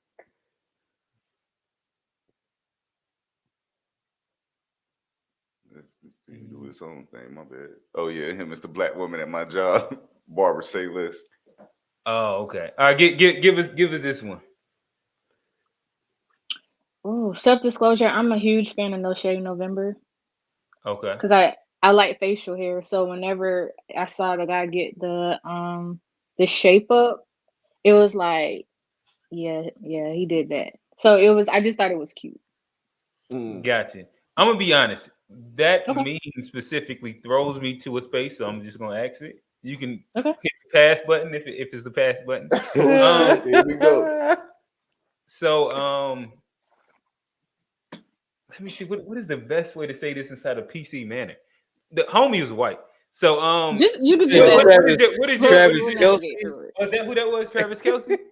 I don't know. That's not who was was that Travis Kelce? That's who it looked like. Yeah, I don't know. Like we tend to get into like the conversation about dating, interracial dating, X, Y, and Z perspective. Johnny does have You said what? a Caucasian girlfriend. Rel, hey, you know the people are watching this. Like, oh my bad. You just keep telling Johnny business. Yeah, like Johnny also be. Bro, they do this every week. But as a black woman, what is your perspective on like the whole interracial dating thing? Yay, nay? I don't know. I'm just throwing this out. That was the first thing that came into my mind when I seen it. For myself, I prefer to date black men. Okay. That's my preference. But if I met someone that was in another race, just based solely on race, I don't know that I would decline them. It would be what came after. As long as he had like a big beard, it'd be all right. I would probably look twice again. You gotta have that Paul Wall. No, not Paul Wall. No, not a Paul Wall. Had a black man shake up with the beard, and he might get a pass. I think it would. That's what I mean when I say it will become what comes after, because I know that I'm very very big on social injustice and awareness, and so someone that's from a different culture, they have to be able to like understand understand. They gotta be aware. They gotta understand what we going through as black folks. Like Even if they can't understand it, respect it, because I can't water it down. Okay, I definitely feel that when it comes. But if I'm like somewhere in the mall and I see an interracial couple, nothing crosses my mind. Like, oh, there goes somebody else. I don't feel that way. So you ain't one of those ghosts. So like, even if you see a black guy, what like you mean?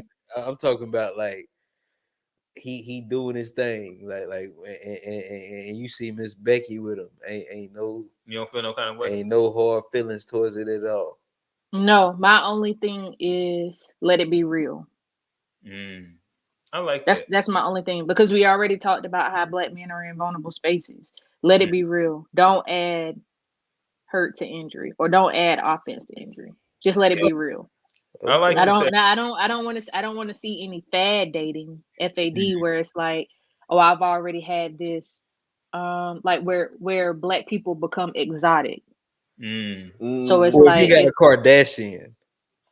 So Like, if he had a Kardashian, again, let it be real.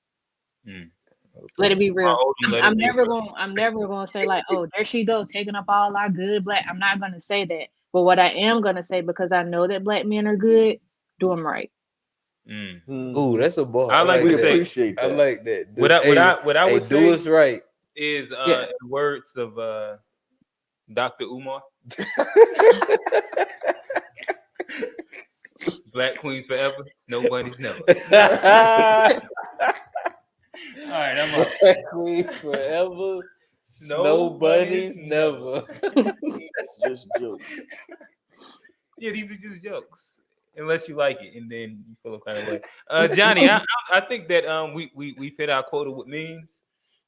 It's the time to dig into this conversation. I throw it to you. You can get us, yeah. Oh yeah, no, we definitely got a very interesting conversation. As y'all can tell, we got a very influential, very insightful guest with us this week. Marisha Mathis, Marisha Chaos, writer, I guess that'd be author, blogger, mental health therapist, advocate for the whole mental wellness space. Definitely very honored to have Marisha Cares on the podcast with us. You know, I actually learned something during pre-production that I wouldn't know. I think that the crowd would love, the audience would love to know. I heard Marisha has bars also. I think that's fire. A therapist with bars. That's something marketable. Oh, I heard about the bars. Yeah. I heard. Someone else said that a therapist that does spoken word, they thought it was. I'm just, I thought that was cool. Oh, I appreciate it. A poet, I think. A poet. Yeah. That's what it is. But yeah, we'll hop into it. I know the fellas got some good questions lined up. Well, I guess I'll start it off. I guess we could start from the beginning. What inspired you to get into the mental health field?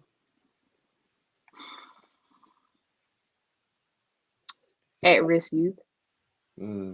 So initially, I wanted to, once I kind of got into a career or looking at a career, I wanted to be an attorney, and I wanted to defend youth that were in the juvenile justice system. But my senior year in undergrad, I decided that I didn't want to go to law school. And so it was like, what in the world comes next?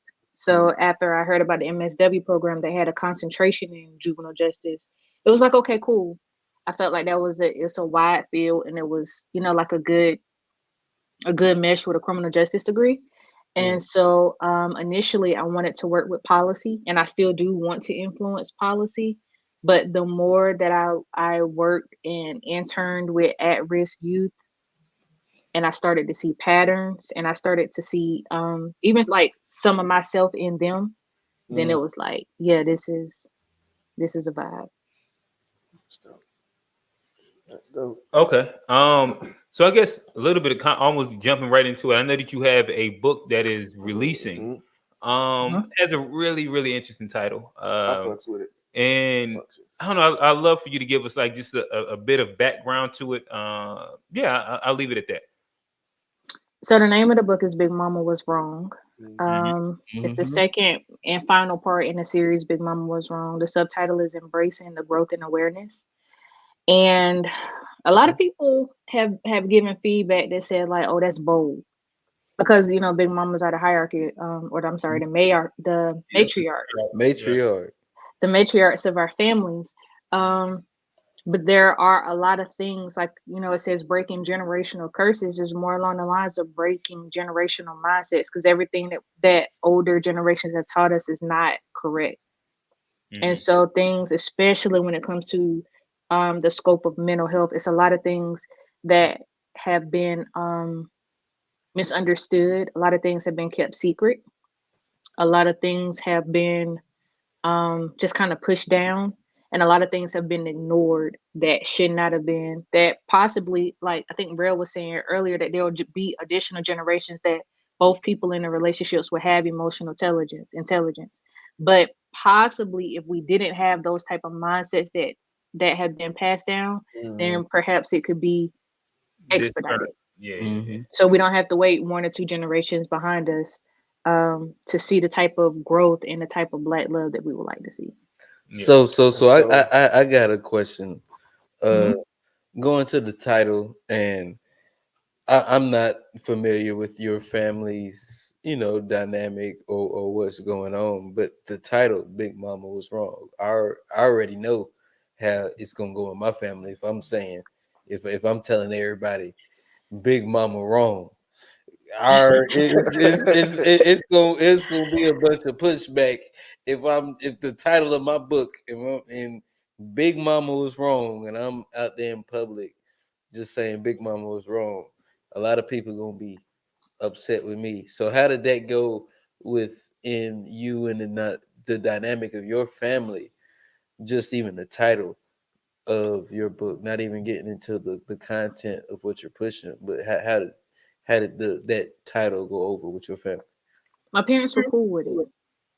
And I believe that they were cool with it because sometimes people say like mad scientists, they try things on themselves. So whenever I became a therapist, whenever you're in school or you're getting training, you start to look at your own self. And so I started to realize like, dang, we could communicate better. Or, maybe it's some questions that I hadn't thought about asking my parents that I could ask. And so we really grew as a family. So whenever I put the title out there, they justified it and made sure I wasn't talking about my grandmothers. After that, we were good. Okay, yeah, there you go. No, I They like clarified. I think I said justified. I meant to say they clarified. They wanted the clarification to make sure, like, I wasn't talking about, their mothers, and after that, it was all right. it was like make Yeah. sure okay. And it's not even just big mamas. It's mimis and abuelas. Like it's just older generations in general. But Them great aunties, them great aunties. right. I just had to start with us because that's where I was seeing the bigger patterns at. So that was how I focused on Big Mama. So what are some things that you would say that Big Mama got wrong? Suffering in silence. Mm. Definitely suffering in silence. Working hard and not smart.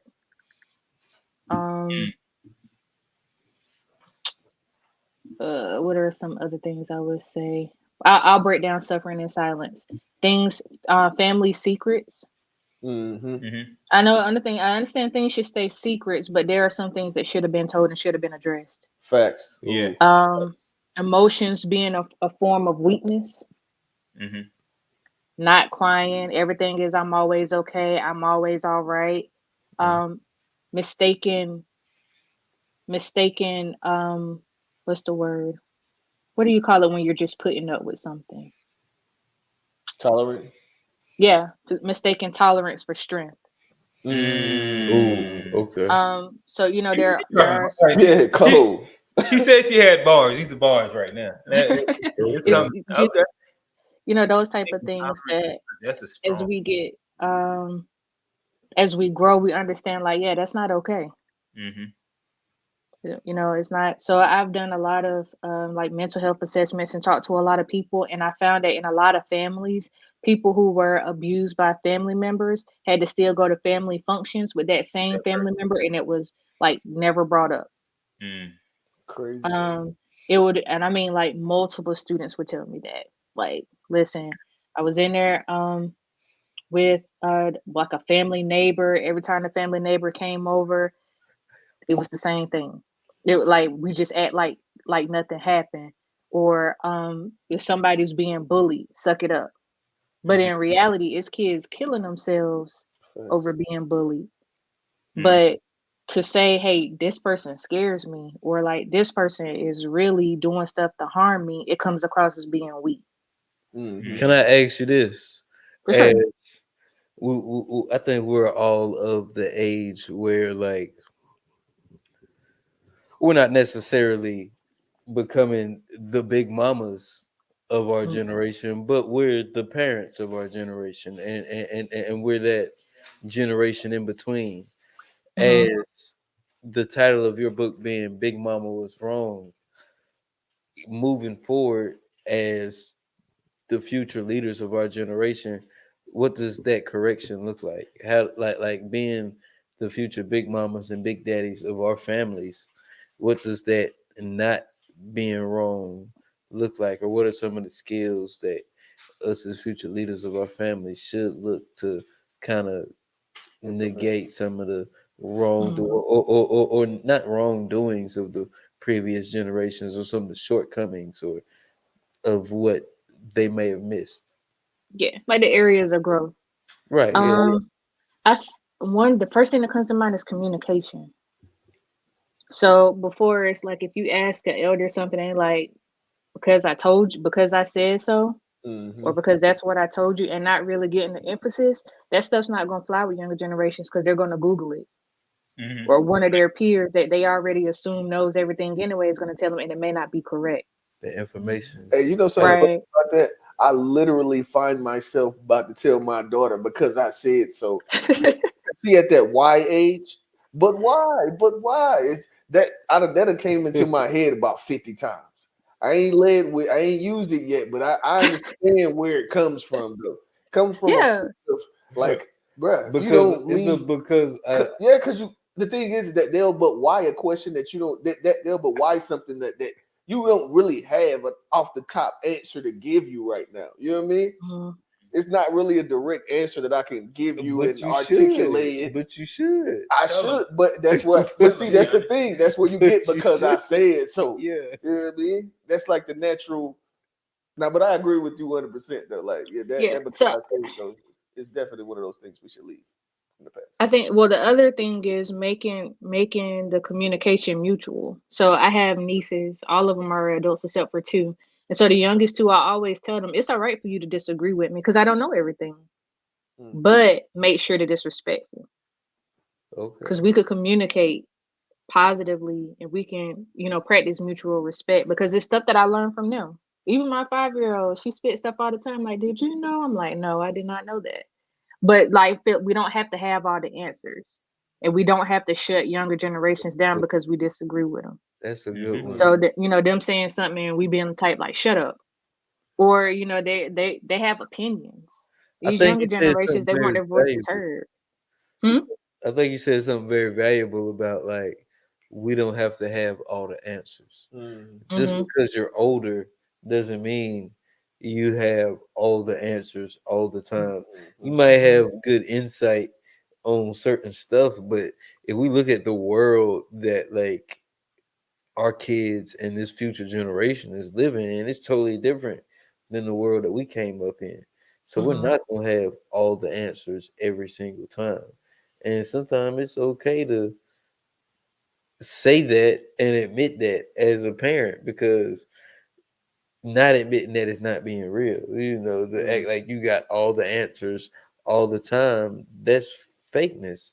And that's where I feel like a lot of times people lose respect is your parents or the authorities act like they have all the answers all the time in a world that's not the world that they grew up in. You don't have all the answers. So I think that's a very important thing. Tom, what you got? I would actually like to pose a question here. And this is to the whole panel. What would y'all say are some of the things that, and I'm saying Big Mama because this is the conversation, but I'm talking about in general, like even our mamas, grandmas, and everything. What are some of the things that Big Mama got right that maybe we leaving behind? I think family. I would the first thing that comes to mind is family. This is family. And I know we should have boundaries in our families, but valuing your family, being grateful for your family, and supporting and loving each other. I think that's something that we should definitely replicate throughout generations. Agree 100%. And to build on that, like I would say that's loyalty. There's a certain sense of like, I decided to be here, so I'm going to work to build this thing that we both agreed to build.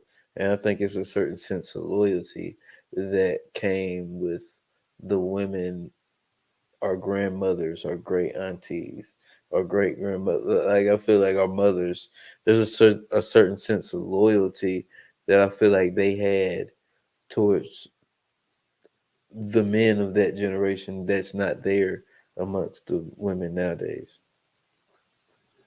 Something else was Oh, self-pride. I was looking at your body language on that one too. Oh, You no. was Oh, no, I disagree with you was Johnny tapped was out saying. on that joint almost the entire time. No, I wasn't tapped out. I just disagreed with Johnny. I think that the loyalty part is the issue that we just was talking about. Is one of those things of suffering in silence, tolerating, and not. I forget like that how you framed it, but I think that I wouldn't specifically say loyalty because sometimes you gotta tap out when it's not a inducive space. But Like there's there's certain certain loyalty times- that you shouldn't have to certain people.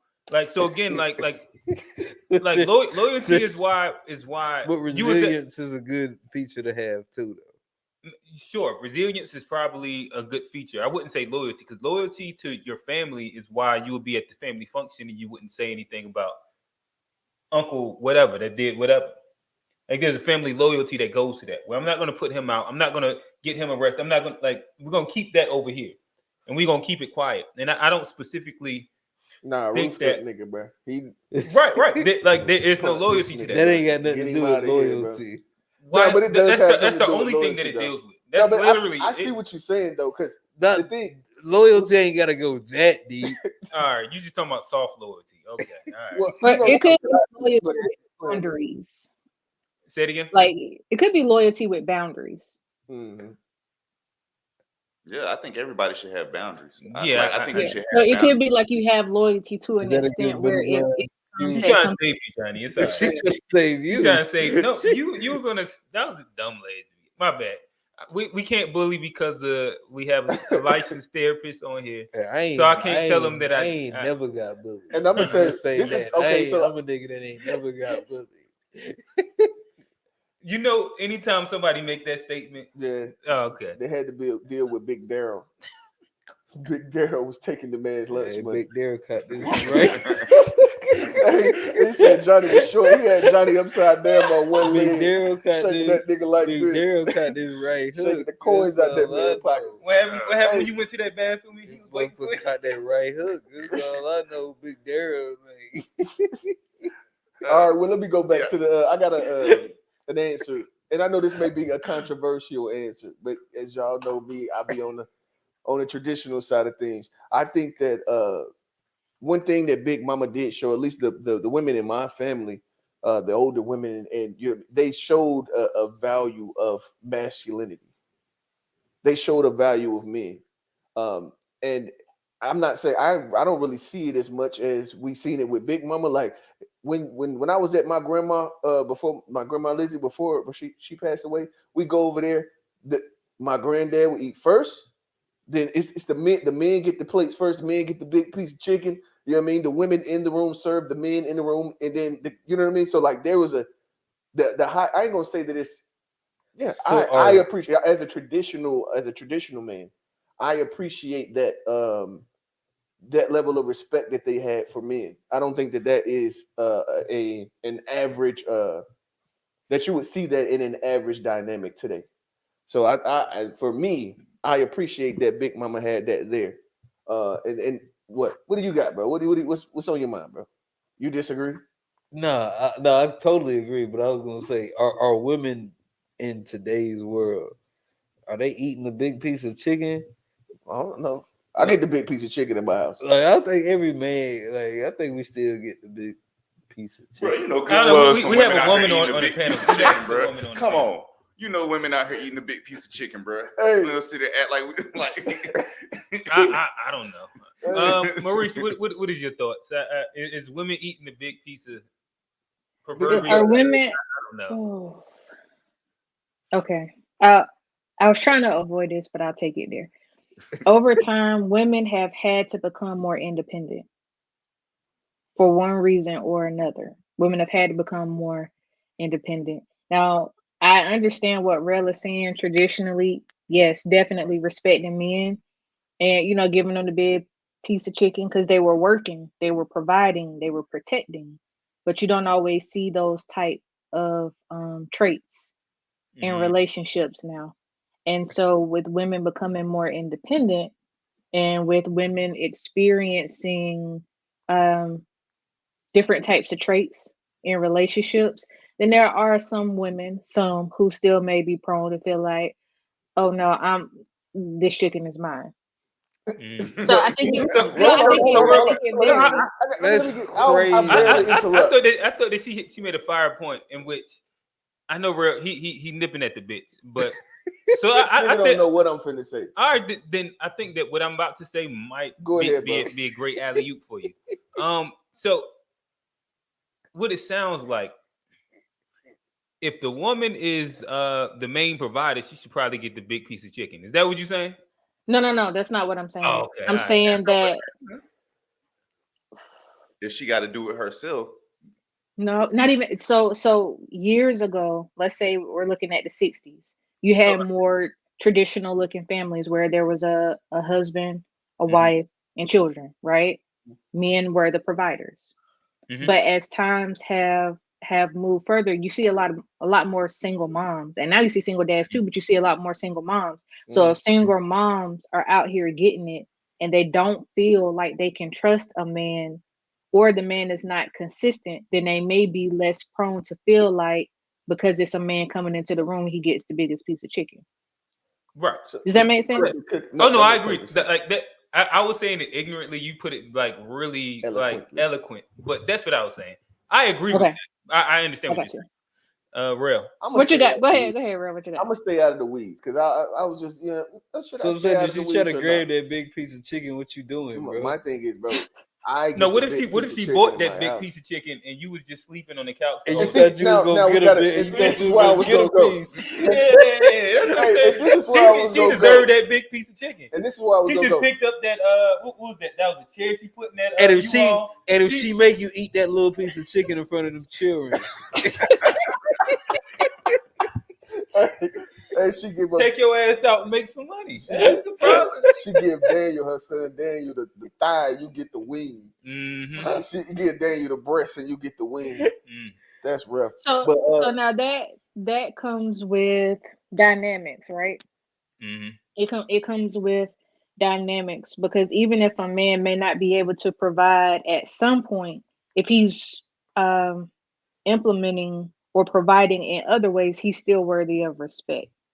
For sure. And I think that's where it comes in whenever y'all were talking about like being a safe space, being vulnerable, having hard times and challenges. So I understand that.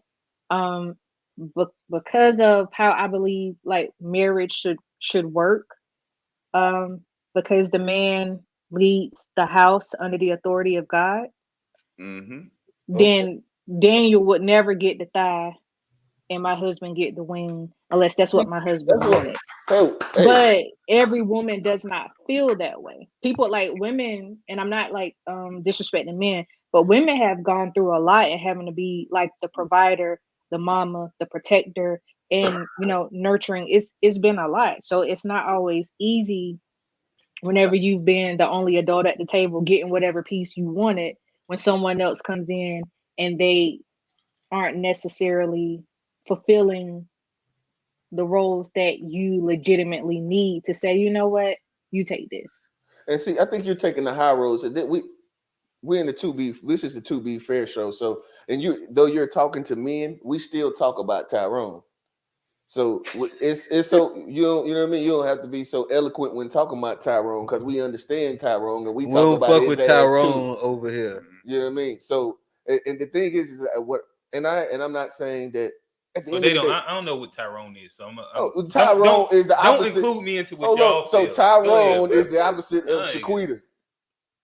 It's the male version of Shaquita.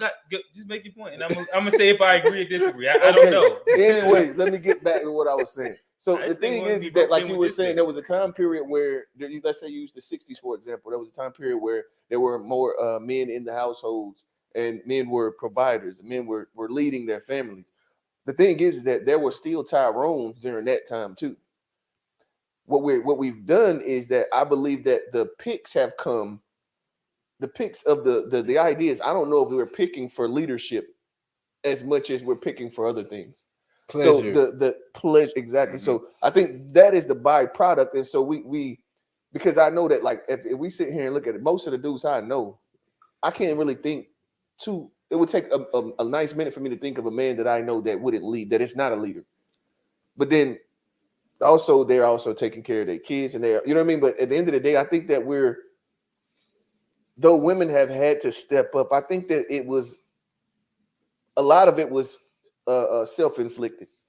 I believe a lot of it's self-inflicted because if you're chasing after Tyrone's, expecting Tyrone to be Daniel, then I mean, what is the? I think you have too high of an expectation of somebody that's already shown who they are and have consistently been this in their past, present, and to think that you'll have a different outcome is crazy. So the accountability So who's falls on the Daniel? women. No, I think that the accountable. We talk about Tyrone should be accountable for himself, but if you pick Tyrone, then you should be accountable for Gotcha. your He decision said to pick you Tyrone. should be No, Daniel. I heard You what should he was be saying, Daniel. but I guess I guess as we start rebuttaling this, Let's go. We do have, and you. This is just again bringing your point back to you. You speak about how a lot of niggas just like do facades for women. Like the way that they end up having sex with women is that they sell a dream, and like a lot of guys, they But a be baby is they different, be though. they be a baby is You baby can just sell a come off. facade to just drop like a facade does get you to be able How to many have how many sex with a babies come woman. off of dropping? At the end of the day, Most like- of them. Like Most of yeah, them. that's what I'm saying. Like 6-7 months, Most of them. and then a condom come off in like 6-7 months, especially if that's you're rough. younger. Especially if you're younger. We Yeah, speaking that's younger. true. Like it's if you are getting Tyrone at 35, there's a problem. Yeah, But there are 35-year-old Tyrones. a lot of 35-year-old There are Tyrones. there are I 50-year-old agree. Tyrones. Oh, Facts. I for sure agree. I think that I then put the accountability on that woman. If you 35-year-old and if And you're you still 35 getting years old tricked. and you getting tricked by a 45-year-old Tyrone, there's an issue there. But if you 20 and both of y'all 20, he ain't even really like grew into his Tyrone all the way. Yeah. Like it's like, you know what I mean? Like But, the I things mean- that you choose. Yeah, I get it. I get it. I do. I get it. It's just that I've seen sometimes where We did Tyrone. different factors in relationships show people what they're made of. So sometimes you may have had a Daniel that became a Tyrone because of what happened in a relationship. I don't like right? these names that we using. I know that's what turned you off every time. Yeah, That's why they're very like they're right? Nah, Daniel Daniel hold sound it like a down. Caucasian. That's what he sound like. Daniel- Oh no, Daniel's also. I like Ahmad. Like a nice You Ahmad. gotta make sure that it's a black man. It's gotta be. I need my names to be Tyrone and Ahmad. Yeah. That's Ahmad. what we Okay, doing. Tyrone and Ahmad. You may have entered the relationship with Ahmad, but then situations occur where Tyrone showed up. Ahmad may not have even known he was a Tyrone until the stuff happened. Right? Now, You know, like babies are a serious thing. Marriages are a serious thing. So when these different factors come up, they show you what you're made of. So it may not even be that people are tricked per se. It's just people change. Situations change. That's also very true. That's very. I know some Tyrone ass Ahmads though. Gotcha. Well, look, I had a question that I wanted to make sure to ask. Yeah. So we're gonna get back to the book. And you as a therapist, was there anything that along the way, like as you were writing the book or as you were, being within your profession, was there anything that like a statistic or maybe something that you saw? Let's say that we naturally or societally we believe that a thing is going this way, and in actuality, this is the case. Was there anything that kind of stood out to you along the way? That that you would like say like, wow, y'all think it's this way, but what I'm seeing consistently is that it is actually this way. One of the things that stand out to me the most is during the time that I was writing this book, I was watching an episode of a show. It's an Amazon show that has Megan Good in it. I don't remember. I love me some Megan Good. Harlem.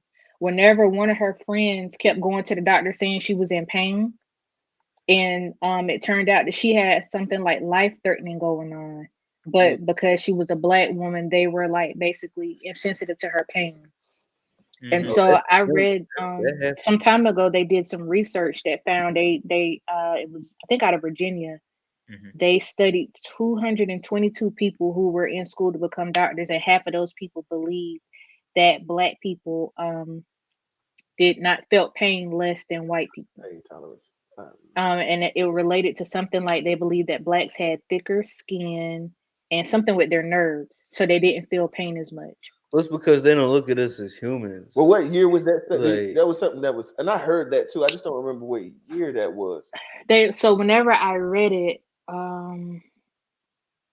it was I think I read it in like 2020, and I went back and found it recently, and it said that it was several years ago. Okay. But what they were saying, I think what amazed me is like people really still believe that. So That is like the biggest thing with women, and I'm just recently going through this with pregnant Black women in their mortality rates when it comes down to giving birth. Where there's an assumption that the Black woman can take a little bit more pain, and so like they allow that whole space, and then when she's complaining about something, like it's like that, like they're less likely to get the same version of health. And which my daughter, she was born like not at the closest hospital specifically because of that. I get that. I think when you look at situations like that, like so I was talking to someone and they suggested if your pain is a 5, say it's a 6, so that people would take you more seriously. And I don't think we should have to do that. But it also made me think, okay, if people still have myths, if people still have these type of beliefs, right? And that's in the physical health. What's happening in the world of mental health? What myths is it that we don't know about? Because I read something, I think it was earlier this year, about there used to be when slaves would try to run away, it was someone that would say like, oh, that's a psychological condition that makes them want to run away. So it's like, what, freedom? You know, so it's He wanted I think to that be there may free. be some things that are behind the scenes that we may not necessarily know about, but they play into how people are treated. Yeah, and I got one more question before we move forward. This is it's a little bit different. So I just let you know. So like I've been been like diagnosed and been in therapy, and I've kind of gone through the whole thing. And so, well, not the whole thing, but I've been prescribed medication for it, and what I mean, didn't like the medication, and I've gone through a bit of those type of that wormhole going down it. I have a question. So this was something that like it kind of spurs a thought that came from. We have a lot of mental health conversations as well. Have you ever seen where someone would come in and they would be pretty much diagnosed as like, you don't necessarily have a mental illness, it's just something that it's the way that you're perceiving the world, like that it doesn't require an actual diagnosis or anything. Your diagnosis is you're being soft, like you're not being you're not straightening your back You're and being actually too soft. Like you understand? Like it's not necessarily a mental illness that you have. It's just the way that you're viewing things. So like an idea of like where a cognitive behavioral therapy would be the first treatment that we would look into instead of going into like a more medication based therapy. I don't think that I've ever seen that per se. But I have seen where specifically when I used to work with adolescents were diagnosed with diagnoses that were more so related to behavior without considering other factors that could be related to their emotions. So if the child all of a sudden starts stealing and lying as it has become aggressive, then it looks like it's more of a behavior, but in reality, they got kicked out of their home and they had been experiencing homelessness for a couple of months. What I'm type sorry, go ahead. I was gonna ask. So, when you say you like therapist, so are you more speaking like a one-on-one therapy, or were you doing like group therapy, or was it like a mixture of the two? I did both, but I did the assessments that I did when I was diagnosed, and those were always one-on-one. Okay. And so sometimes whenever you're doing assessments, if a person has been assessed or treated in the past, you want to get that because that's considered like collateral information. So you want to be able to read through. So as you're reading through stuff, you're like, this diagnosing could be a little more differently. I saw a lot of adolescents that if they had received mental health treatment maybe a little earlier on, I may not have ever crossed paths with them. Well, no, I got one. I do want to extend the platform to Marisha and see if she has any questions for us. as a panel. Um, before I do that, I do want to ask maybe one of the questions we had last week was, are we too soft as a society? It seems like it goes very close to where Rail was as far as like mental fortitude and just being able to work through some of the mental stuff out there. Do you think there's a pandemic of people being mental ill, or do you think we need to just focus on being more mental tough as a society? That's a good question.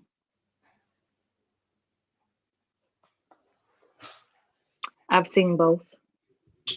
I've seen some people that because they've been privileged, it's made them a bit fragile or fragile whenever changes happen or whenever things are not, they don't get the results that they would like.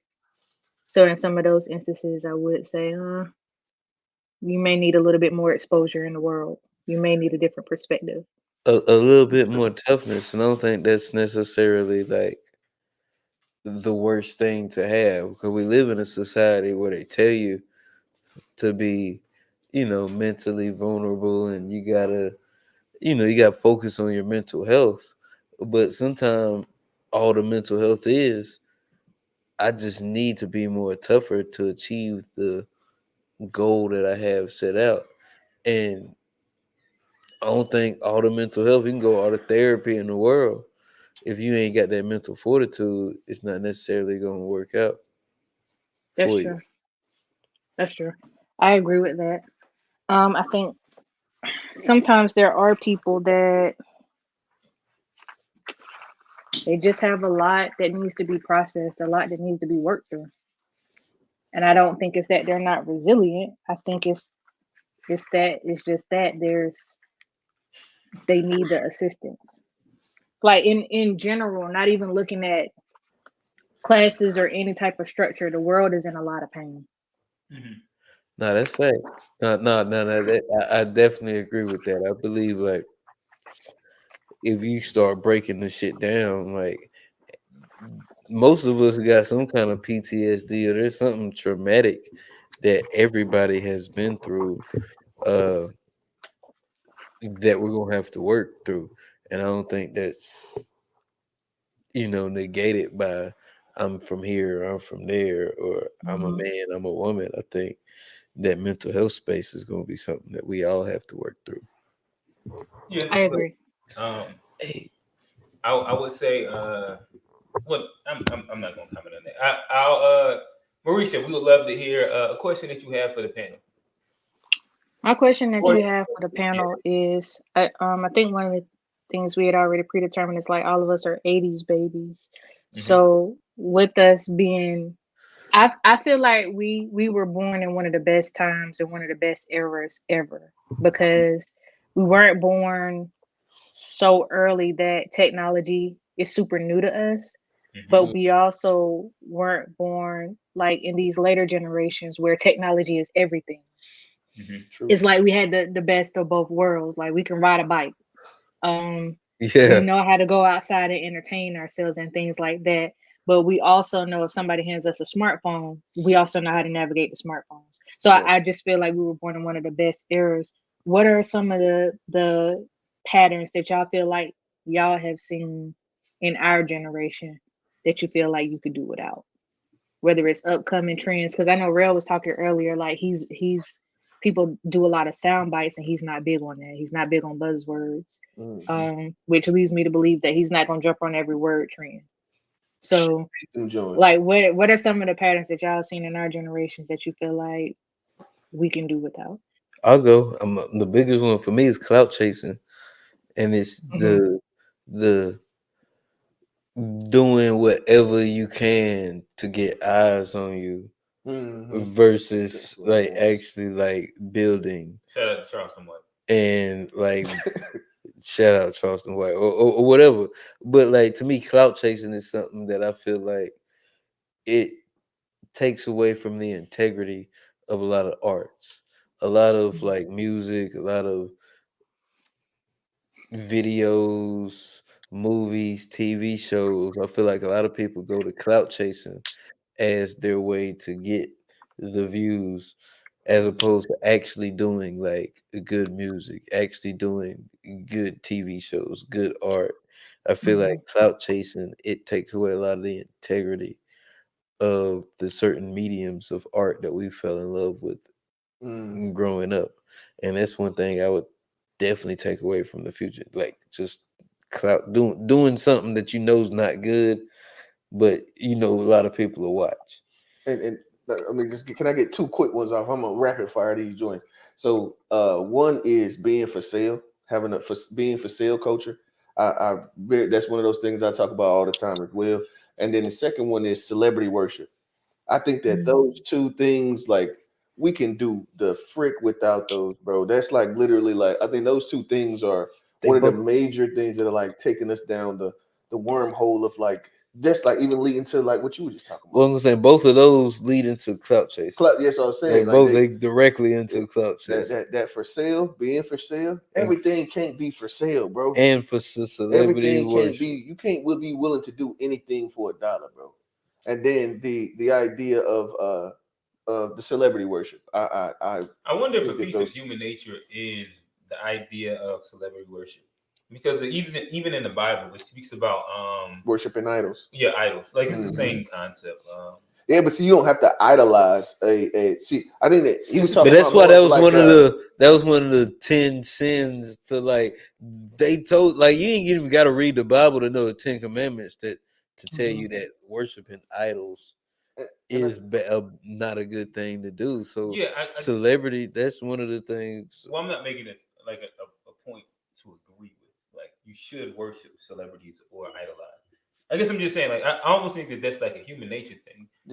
Where it's go ahead. I think that there's when I understand what you're saying, human nature is like to think that the person that can do the highest backflip is like the obviously you can do a backflip higher than anybody else. Like, so that's a thing. Like that's like being the best basketball player. That's a thing. But I think that when we start to look and measure ourselves up to them and critique our lives based on what we believe, which we're only getting fractional information about who they are and what they really stand for us to measure ourselves up to that is where the biggest flaw lies. It's because like that's like the idea. Well, either way, I've said enough to explain. I believe I've said enough to explain what I mean. I would say though, just answering this question, I would say I think there's a level of arrogance we have within our generation. And I would say it comes within every generation, but I think we've seen enough of it to where we should start to recognize it. Like where we have the ability to recognize this arrogance of we're better than the other generation beforehand, or they like. I agree with this. Is my whole thing with y'all hip hop conversation. Let it go. Oh, we'll talk about that next week. That's a whole other thing. I gotta do some research, a little research. Right. He got a week to prepare. Now we're gonna push it off another week. See, and this is the beautiful thing is that I don't want to talk about with no research, I could eat y'all every time because I don't want to talk about it anymore. Like this is the big thing about like when you talk out your ass and it's like you talk from facts. When you're like a person that don't listen to anything but what you listen to, and then you make statements. I'll wait to see the. I would like to speak. Hey, I'm a referee that shit because I ain't on neither one of them. Hey, I hope you got some research. Oh, I do. I hope y'all boys I don't come. need research. I'm like that. Oh no, like that shit. When you talk out your ass, you don't need research. All I know is that when I went to 1992. Right. Hold on, we're gonna talk about the first video. Don't do the research. That's cool. I'm gonna say what I'm gonna say regardless. But he definitely gonna say what he's gonna say. Nah, for sure. 1992. The first video I seen was NWA. F the police. But that wasn't the majority. That's cool. So that's for next week. You gotta let him just get this off. Yeah, like I was saying though, the arrogance I was talking about was more so of the thing where we sit there and we dismiss ideas that like older people might present to us because we're like, oh, that didn't work. Or even us, the way we understand things, like for the time period that they was living in, it might seem like it was stupid what they was doing or that was foolish. But it's just because of how we understand it. Like, oh, well, it's this better way to do it now. So what was y'all doing back then?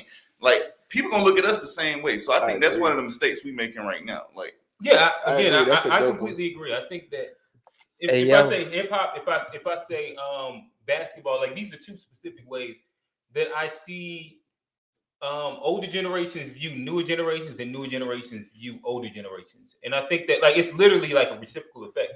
But the younger generation does the exact same thing as the older generation, but we're all doing the exact same thing.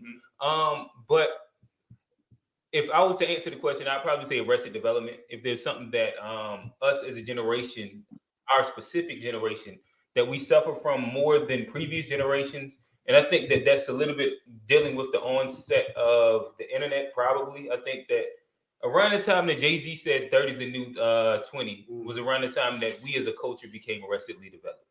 And if I was to say that there was a thing, I think Instagram and all social media platforms have expedited the idea of arrested development specifically because of it's a comparison culture, and everybody's still trying to stay abreast of everything that is new. So yeah. That was a smart ass answer, boy. You know how what made it so smart, bro? You know how you give smart answers when you do research. My bad. I feel y'all. I think everything that y'all pointed out is relevant. I feel like the thing that comes to my mind is division. Like Real, you have Real, you have locks. And then if I got locks, but I'm gonna tell you straight up, if I got locks tomorrow, I'm probably gonna have some of those natural extensions in it that have the desired length that I want coming out the salon. So a person that might have lots of your length is gonna be like, oh well, I did it natural. I did it. Mine are real. Yeah, you gotta. Yeah, instead of just like respecting it But it wasn't locks are locks.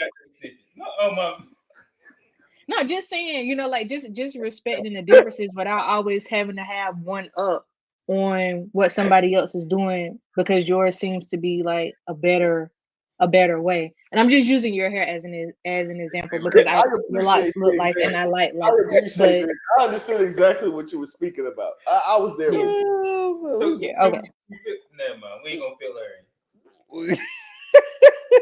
I'll just say, hey, I actually was about to quit the podcast. You guys here, bro. Okay. Did you have another? Put in my 30-day notice. Did you have another question for us? Yeah, I think my last question to y'all is, I guess among everyone, what is y'all take on mental health in general? Like, do you feel like it's real? Do you feel like mental health is not real? Do you feel like there's relevance to what you're seeing with people saying they have ADHD, depression? Do you feel like all of it is man-made? Like, what is your take on mental health?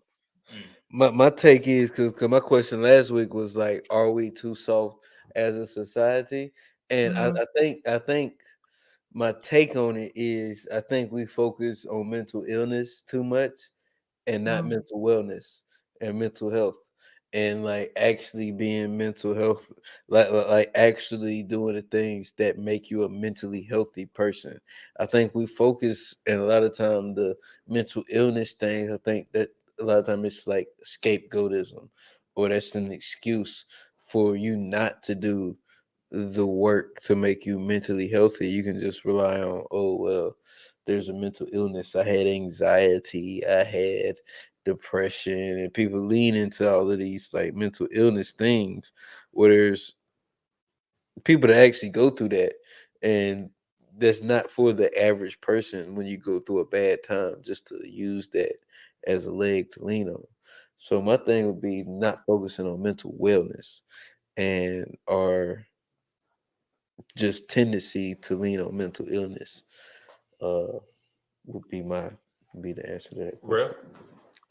I think my answer going to be, I think it's a bit of both. Cause so I say my mom, she was in the mental health field. Like she'd been in maybe like half of my life. I was going around and seeing her. She was doing like in-home care and stuff. And I can't remember. There was a lot of different like staff where they would sit in and they had like the goals and everything, and they would be in-house, going and visiting people. I'd have been bowling with guys with like it's so I've seen like the more, I won't say extreme, but the more extreme cases than us day-to-day people that are going and doing 40 hours and families, and you know what I mean. So I've seen like how far this thing like bipolar, like I've actually seen like a true bipolar person, bipolar manic depression. Like I've seen these things in like live time and seen slap them on, you know what I mean? I've seen flip over a table. I've seen like the behavioral things that the extremes that they go to. But I will say, so that's real. It's not whether I don't believe that there's a question whether it's real or fake.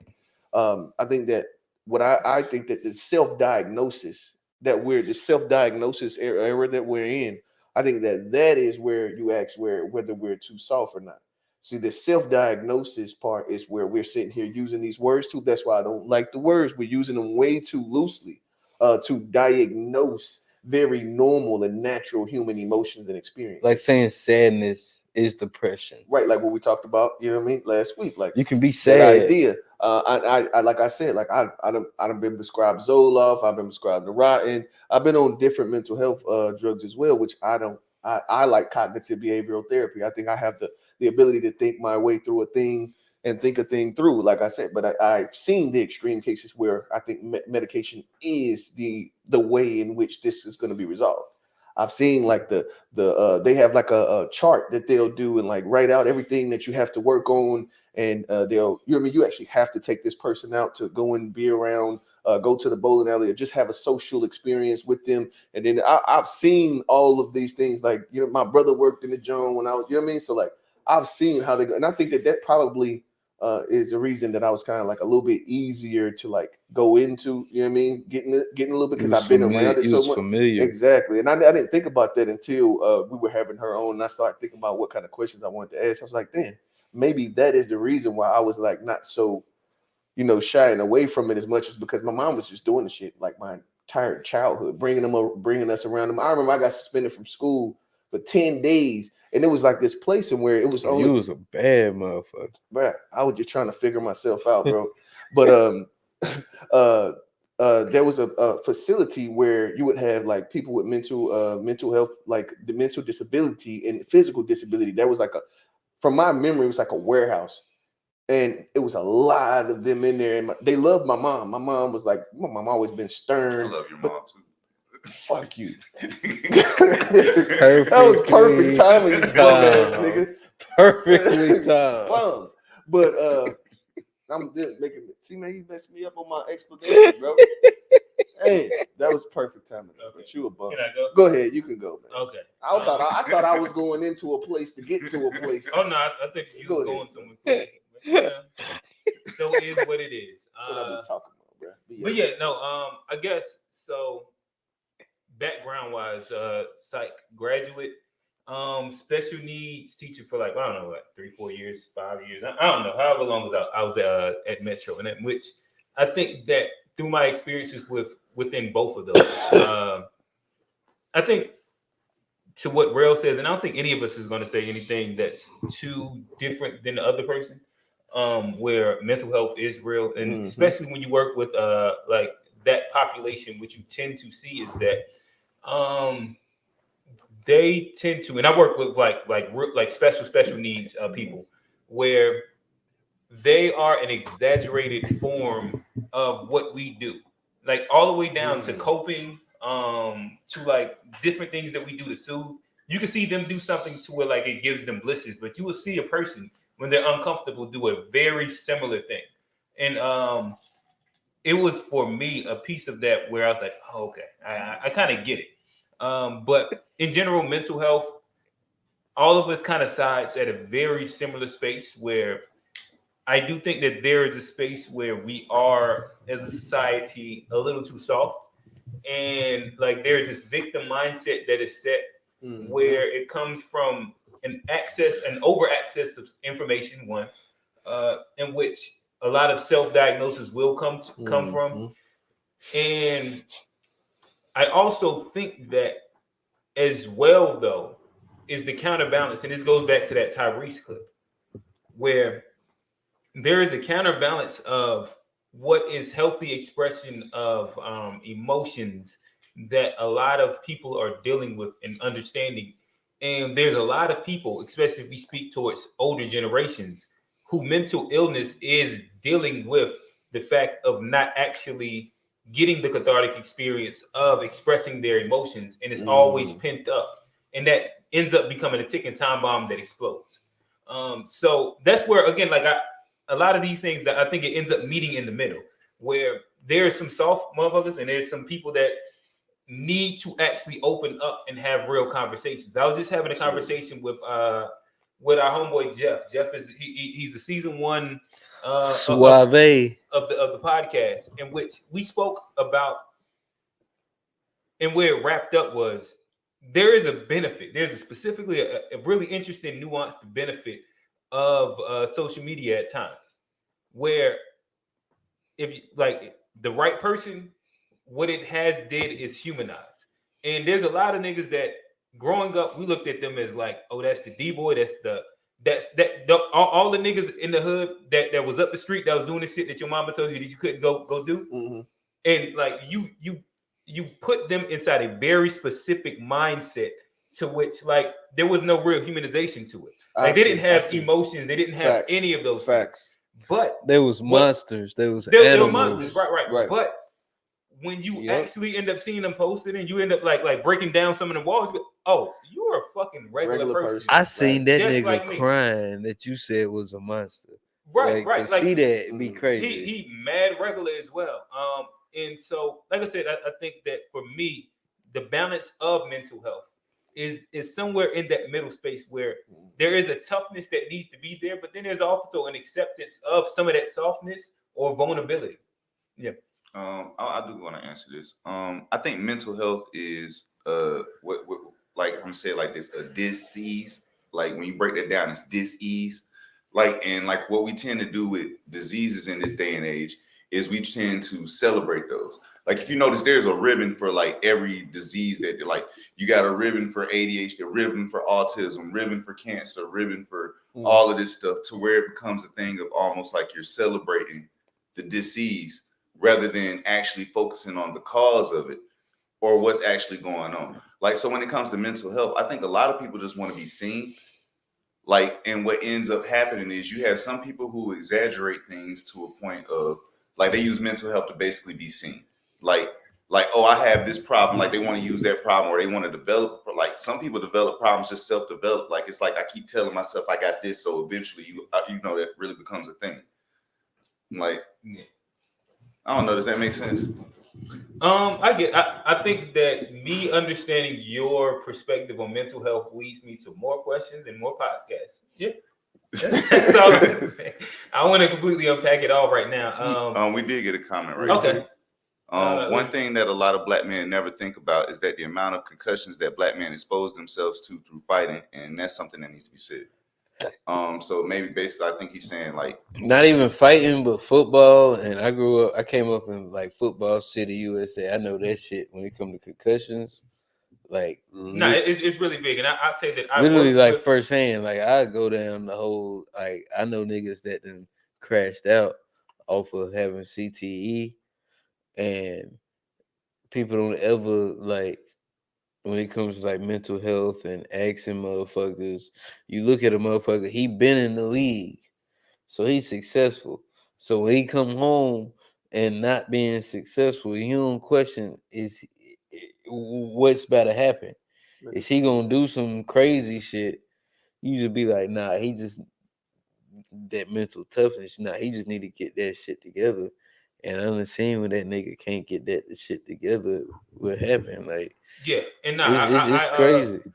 And like you laughing, but it ain't. No, I'm not it laughing ain't at what you're funny. saying at all. No. What you were saying is not a joke at all. I was just thinking about the concussion thing. I remember I've had a concussion. I ain't get knocked out. Like, thankfully, I ain't had nobody put me to sleep. I always took naps on my own time. Except, you know what I mean? I slipped on some black ice one time and went to sleep, bro. I played football. I done been out there on kickoff coverage, but now let's go. Oh no, I was gonna say to the concussion point. No, I worked with somebody that was an NFL tight end for like 10 years, and this was at when I was teaching special needs kids. And again, since CTE is real, mental health is real. Where with him, he ended up getting fired because he had lapses in which he couldn't remember what was happening. And he would become aggressive and violent during those lapses. And this was happening, like, again, if you understand it's the profession of teaching, it's mainly females. And so you can't be like a teacher assistant and being They like wasn't overly going for that aggressive and shit. saying just all the different random shits. Like, it just They was what wasn't. it was. And They also- wasn't going for that and shit also at the all. idea of like the military too, that PTSD. I remember seeing a guy rolling around in a dog, in a what do they call them? The little play joint, little gated in. No, I'm talking about like in your apartment complex. They'll have like the dog park. Yeah, the dog park joint. I done seen a dude in there cutting flips and like diving over stuff. He had, you know what I mean, went from PTSD, bro. Then it's raining outside. We was over there just kicking it, and bro done went outside like, where he at? And bro was over there literally diving and dipping and stuff. Do y'all think there's in a the push dog to kennel. actually address the causes of these things? Well, Or no, is there more a push just to? I tell you the push. Like one The thing. push is pharmaceutical. Well, not a push. Nah, that's sometimes to address the physical effects on the body. I'm saying addressing the cause of it. I'm gonna tell you because like coming up in Rock Hill, my city, they call it Football City, USA. My first football coach ever, his son went league. His son went to play for the Patriots, played for the Raiders. Jet. He was NFL nigga. Like one of my best friends growing up. And growing up, his daddy used to give us stickers on our helmets if we had hit a nigga hard enough to hurt him. And like also you got hit hard enough to where you was hurt, you get a sticker. Headhunter stickers, what they call them. I used to want to get them all. Like I used to play. It was some niggas that had them stickers all over their helmets. Headhunter stickers. I only had like 10, 12. I only had a couple of them. I was trying to get more of them off my helmet. Hey, Johnny was out there whopping Johnny ass. He was getting Nah. He was getting them I was ready for him to say he had all of them. When did he stop? He was like, I ain't get as many as I wanted. Like I wanted more headhunter stickers. He specifically remembered the one. He made sure to say, yeah, you used to get them too for getting laid out too. I had a couple for getting laid out. I had some concussions, but my boy but Philip. it's not funny. All right.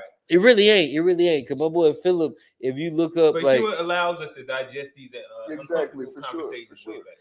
yeah, but my boy Phil, if you look up like NFL, he did a shooting down in Rock Hill, mass shooting, because of the CTE. Yeah.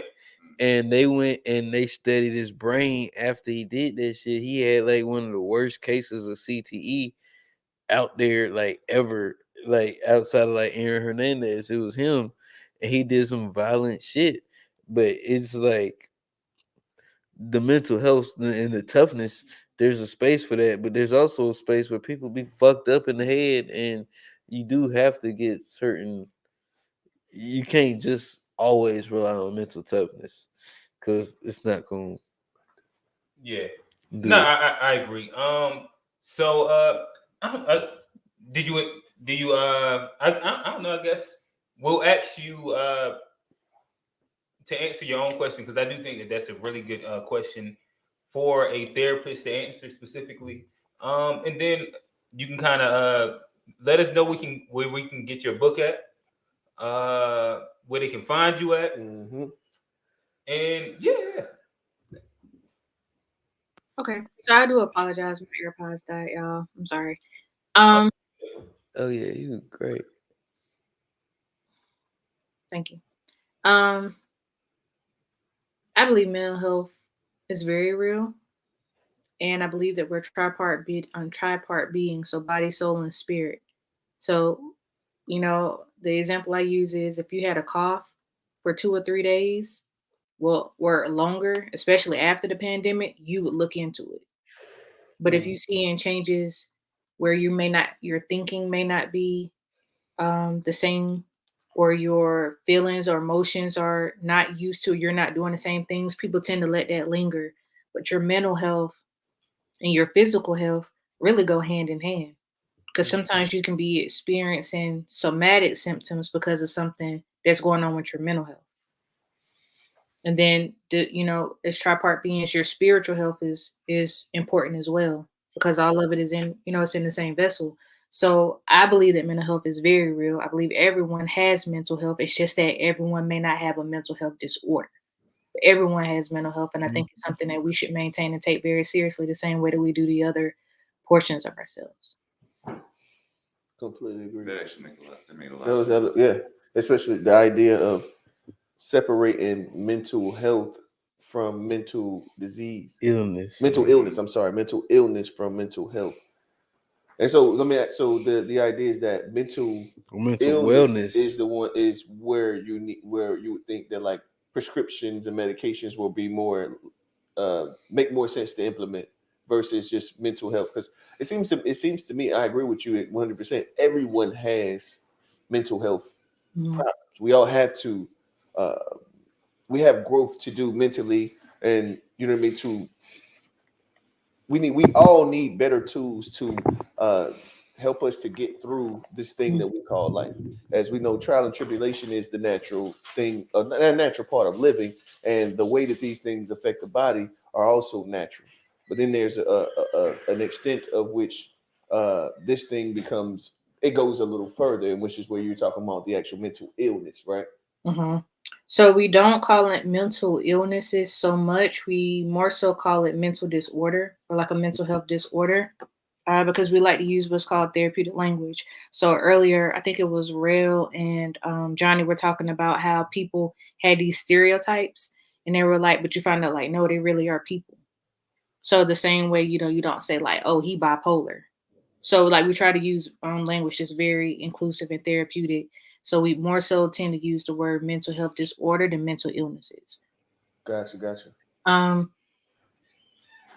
A mental illness is whenever there is a change from a positive health status. So think of it this way. You feel normal on an everyday basis, but then you start sneezing, coughing, you have congestion, and then you have I don't know, headaches, right? Or your body aches or something where you have the flu. Once the flu is treated, you go back to your normal state. So everything is your physical health, but when the illness comes in place is whenever there's a change. Same thing with your emotional health. If you have a normal state, but then you start sleeping too much or not sleeping enough, eating too much or not eating enough, you have difficulty making decisions or concentrating, you may be a little more irritable or choose to isolate, you don't have any type of interest or passion in doing things, then now your normal state has changed and you're looking at possibly depression. Right. Does that make sense? No, it makes perfect sense. Okay, so something you had said kind of gave me a thought. What would you say are some good mental health exercises? Because just like, you gotta exercise your body. What would be the things that could, to do to exercise your mental?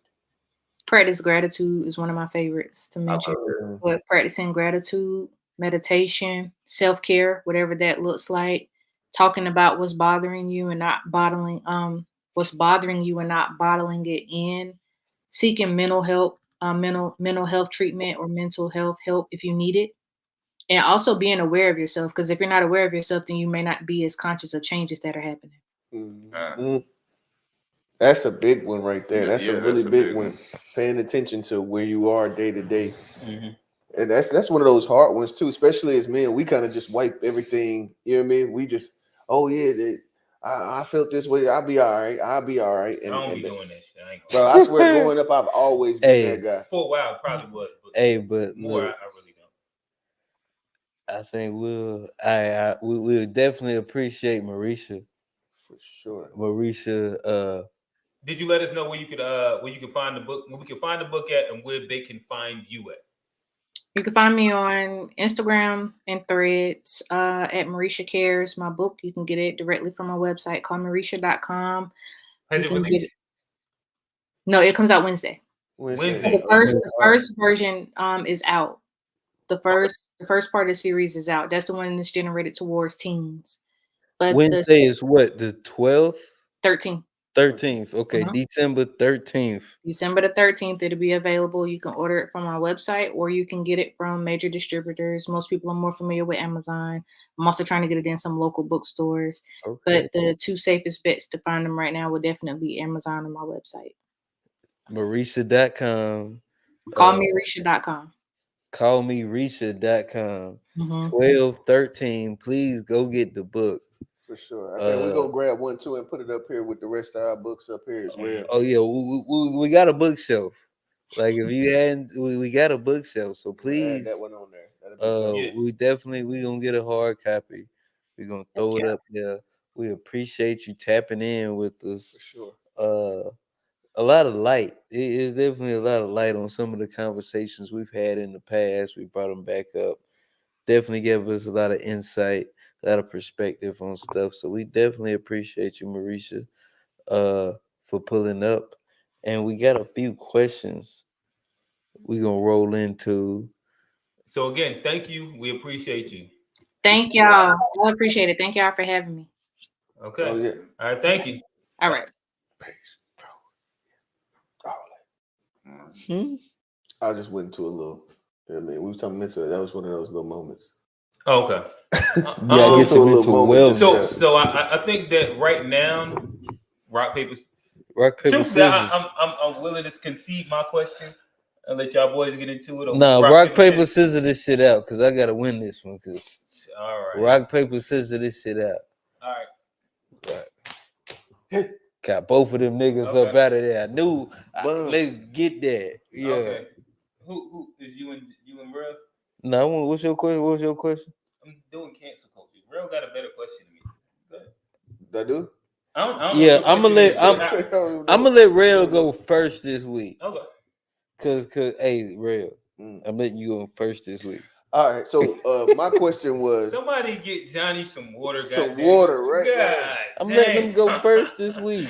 There you go. Got water right there. Go ahead, Real. Because usually he make me last. Yeah. So my question for this week was, and this is something that I've heard like and you know my joints are always relationship based. Well, not always, but most of the time it's relationship based.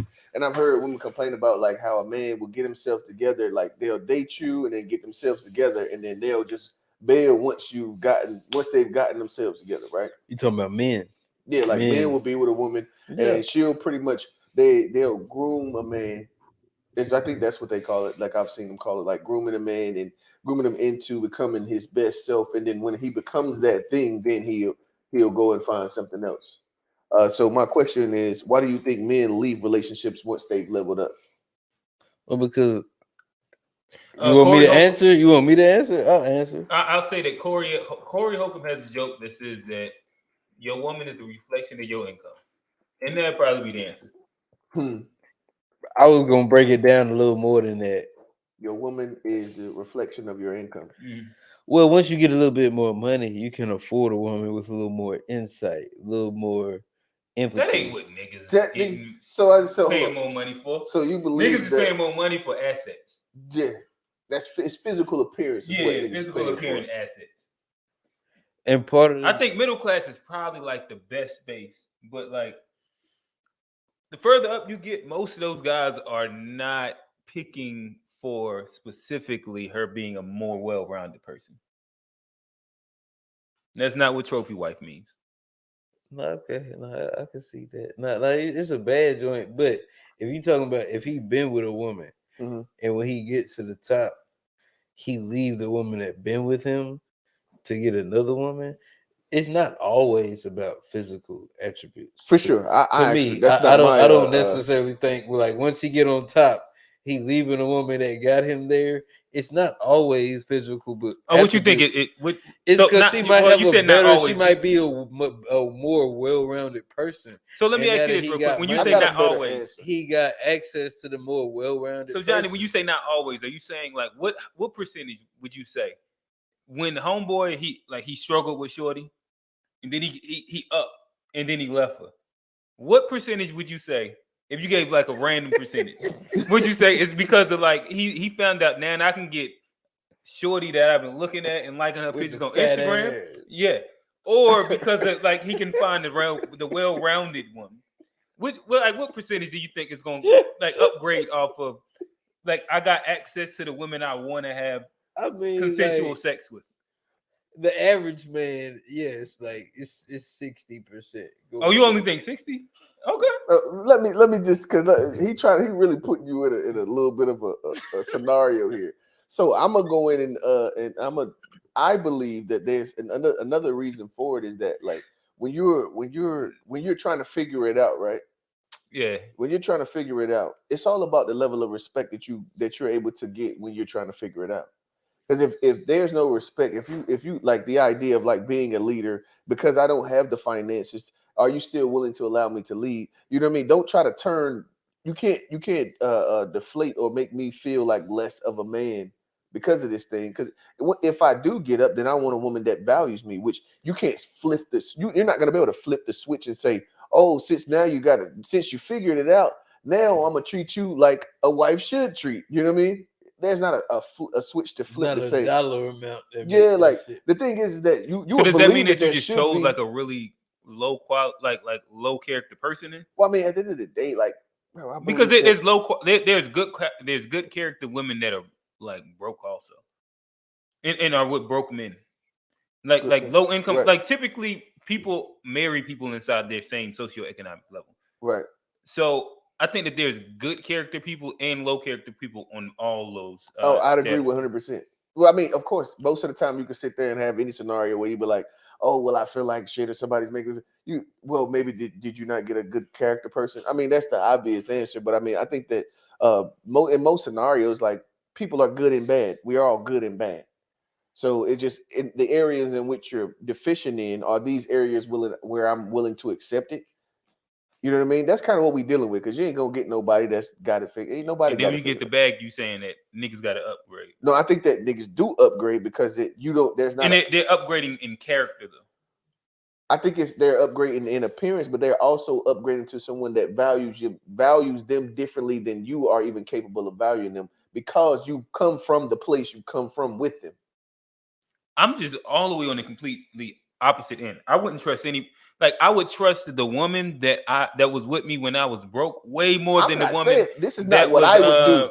Okay, all right, so my bad. Man, I didn't. That's not what I was saying. Okay, It's so like, you're just kind of like making the argument for the scenario, but to me, just answering the question is all I was doing. Well, if you're saying that you don't, men that leave, why do you think men that are with the woman leave when they get on their feet? I was just answering the question. So, but you don't think it's because of character. You think it's because of appearance.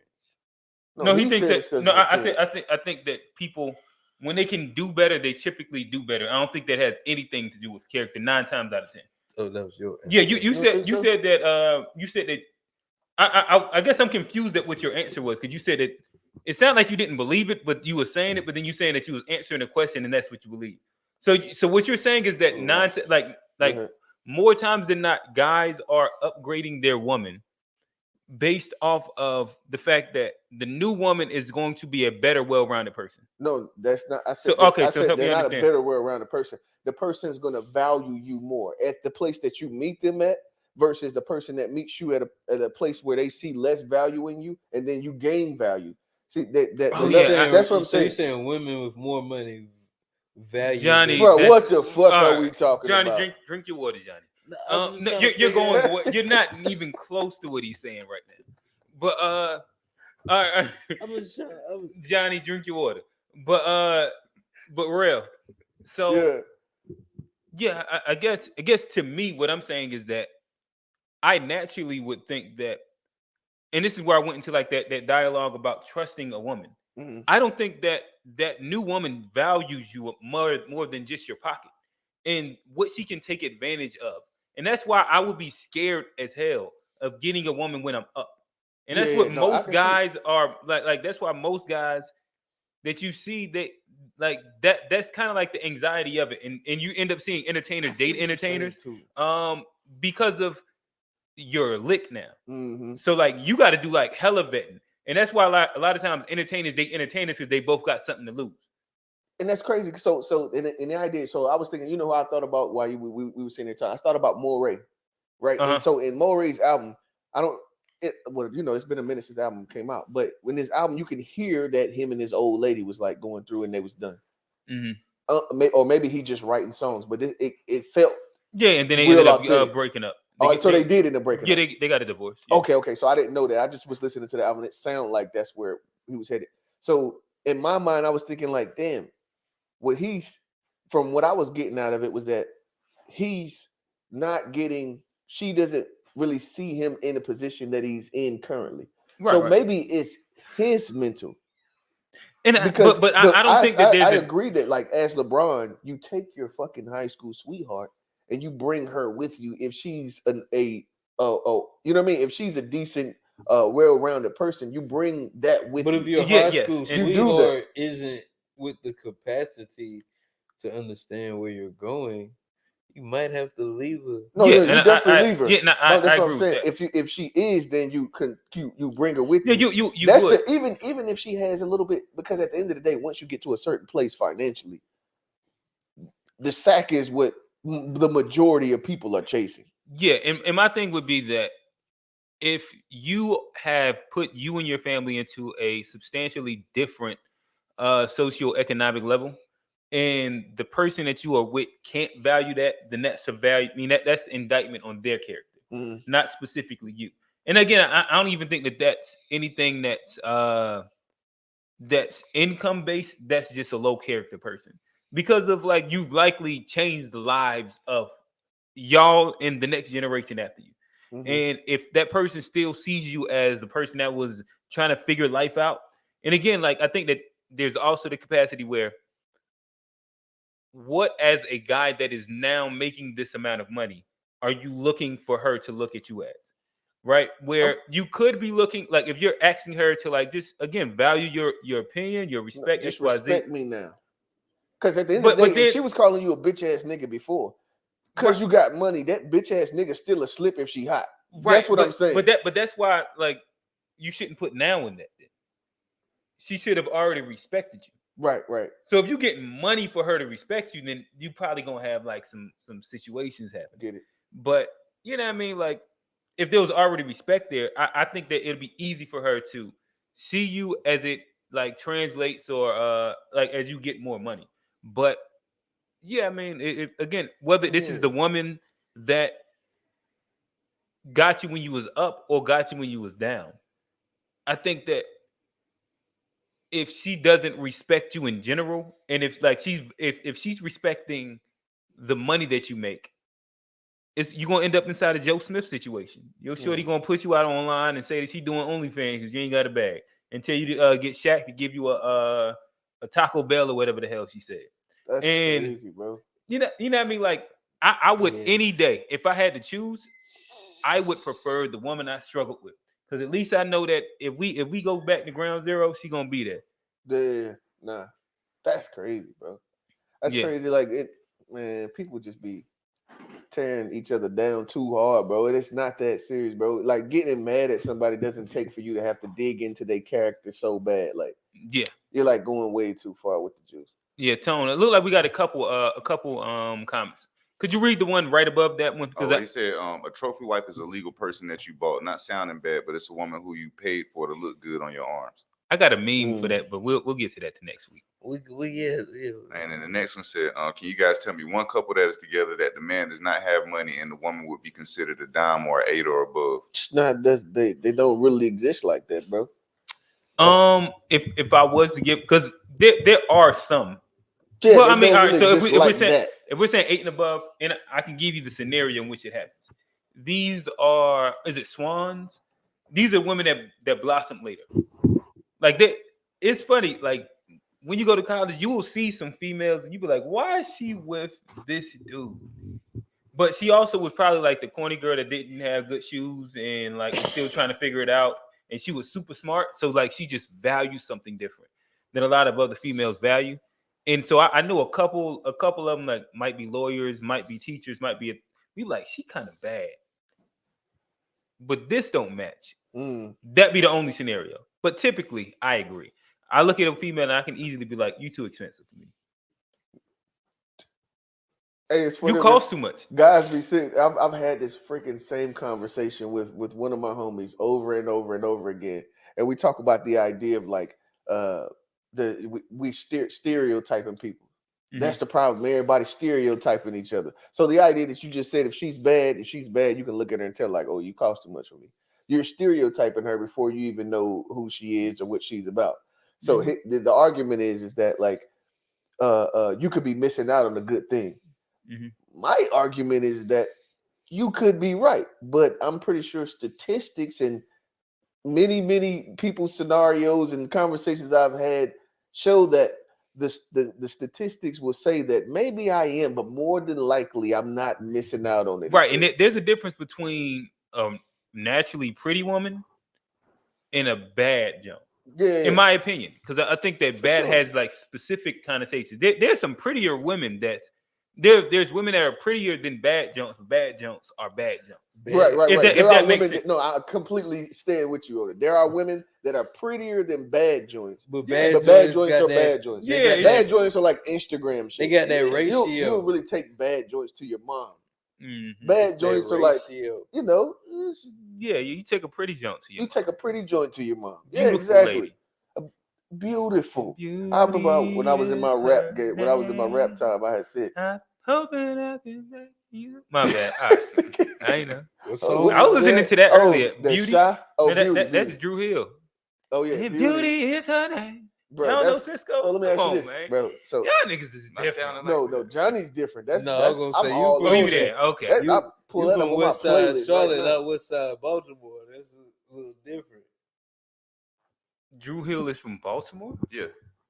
Okay. Actually, they are. They named after their neighborhood. Druid Hills, in the Druid west Hills. side of Baltimore. Oh, I know Druid Hills in Charlotte.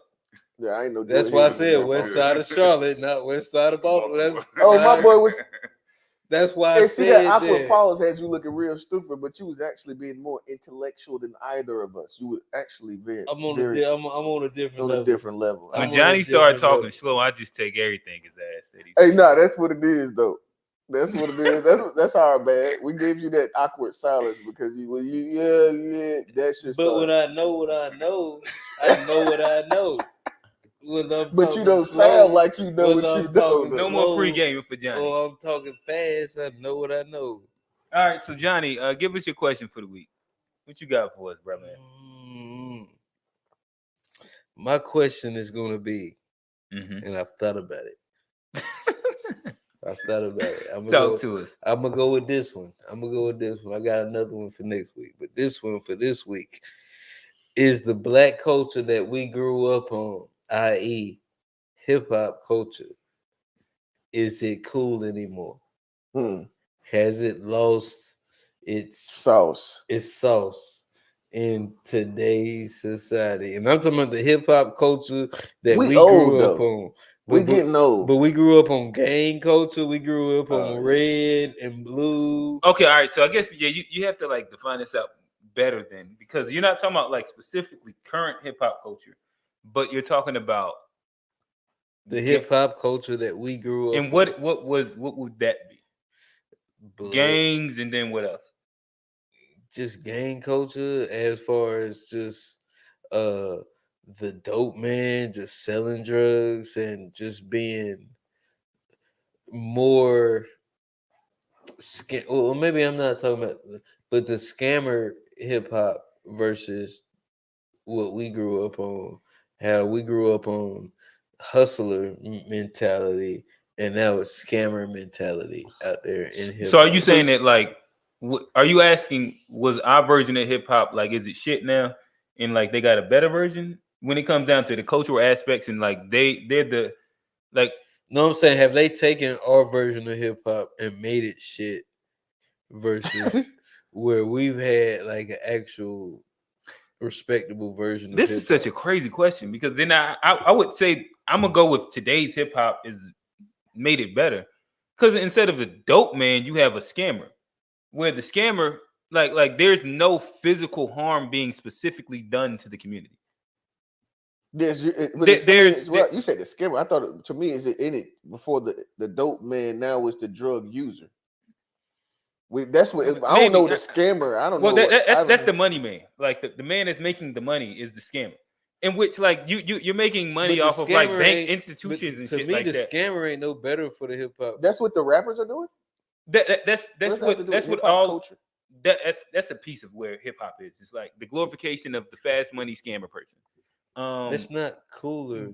That to me, that's way more beneficial to the community. Well, I mean, it's safer. It's safer. It's better for the community but it's because it's what you're talking about, like a victimless crime. So like you're talking about Yeah, like if we're comparing credit card scams but and there are shit victims. to where The credit card scam. But hold there on, are hold on. victims. But they're to not that really shit. victims And because most they're of the victims are in the hood. No, they it's get not their victim- money right back. Yeah, that's the thing. It's a victimless crime because the money's already thing you make sitting here having a FD. What is it? FDIC? Yeah, it's federally insured. So anytime you use a credit card, it's a That's what I victimless say. crime. You made this You get really your money weird back. because of, again, naturally, I'm gonna just say that I I'm didn't gonna know that's choose what they like call it. scammer over addicts, crackheads, drugs. So hold on, is that I thought that That's the what he was drug dealer joint was like the 40s, like mid 40s, where 50 to like where we are now. Well, and he said or that, at like least I think that honestly- our generation and would be the honestly, drug dealer. Like we grew well, up like- with right. So after us would be the drug user, right? Well, right. So but- why are y'all saying the scammer? I think it's more usership, all of this syrup and lean and well, the, I mean, truthfully, that's not even like as big inside the shit right now. It's kind of more scammerish.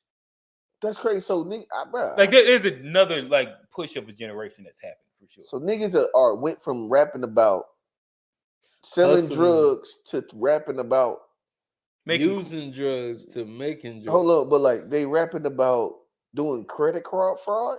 Well, that's what Money Man has like literally made his entire. What type of music? Which y'all call it? Money Man. I'm not saying it's definitely better Right. for the. I guess better for the community. That's what I say. It's a weird thing, but right That's now weird. we're not inside the era of the Molly lean druggy rap anymore. Okay. Like that's passed a little bit.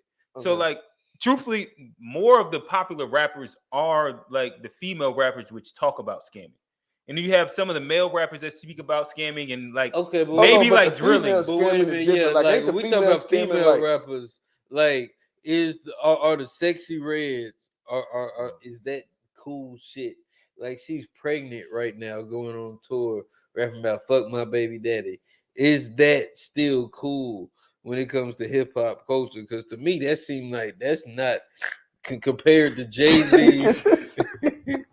Compared to Jay-Z and Biggie and all of that, having sexy red. Why would you compare her to Jay-Z and You Biggie? wouldn't. You compare her to Foxy Brown, Little Kim, Trina. But no, we talk Look about back at it. views and we talk about who's the camera is on right now.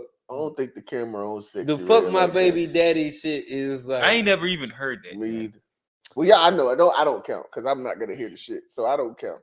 man, if you listen, like the average hip hop fan, if they don't really know about underground shit, they know about "fuck my baby daddy" and like the sexy red. But Where are they playing at? I've never heard one sexy red song from beginning to end. Yeah, but where are they Ever. playing at? I'm talking about if you go to clubs and nowadays, like the bar. Johnny, like, you too old to be in the club, man. I'm not in the club. But I'm talking about I know people who still go And when then they come re- back and report to you that and they, when- they and play.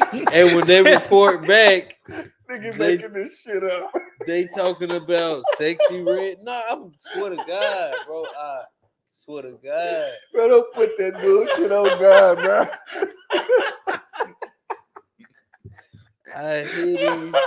I hear niggas talking about the sexy red shit. Hold on, bro. Johnny going crazy. Y'all niggas laughing, but I swear to God, it's Okay. Oh, a man. real issue in the community, bro. This a Man, real, so I am in agreement that like so hold on, pose your question. I think we just lost where you were. well, my question was: is hip hop cool anymore? Is hip Oh, hop culture? what I can say, is what that I cool anymore? what I can say is that I can't say. Well, first off, I know I can understand that we're in a place where we can't say what's cool and what's not anymore. We're not cool anymore. I actually don't mind not being cool. I appreciate not being cool because now I don't have to keep up with any of the shit that anybody.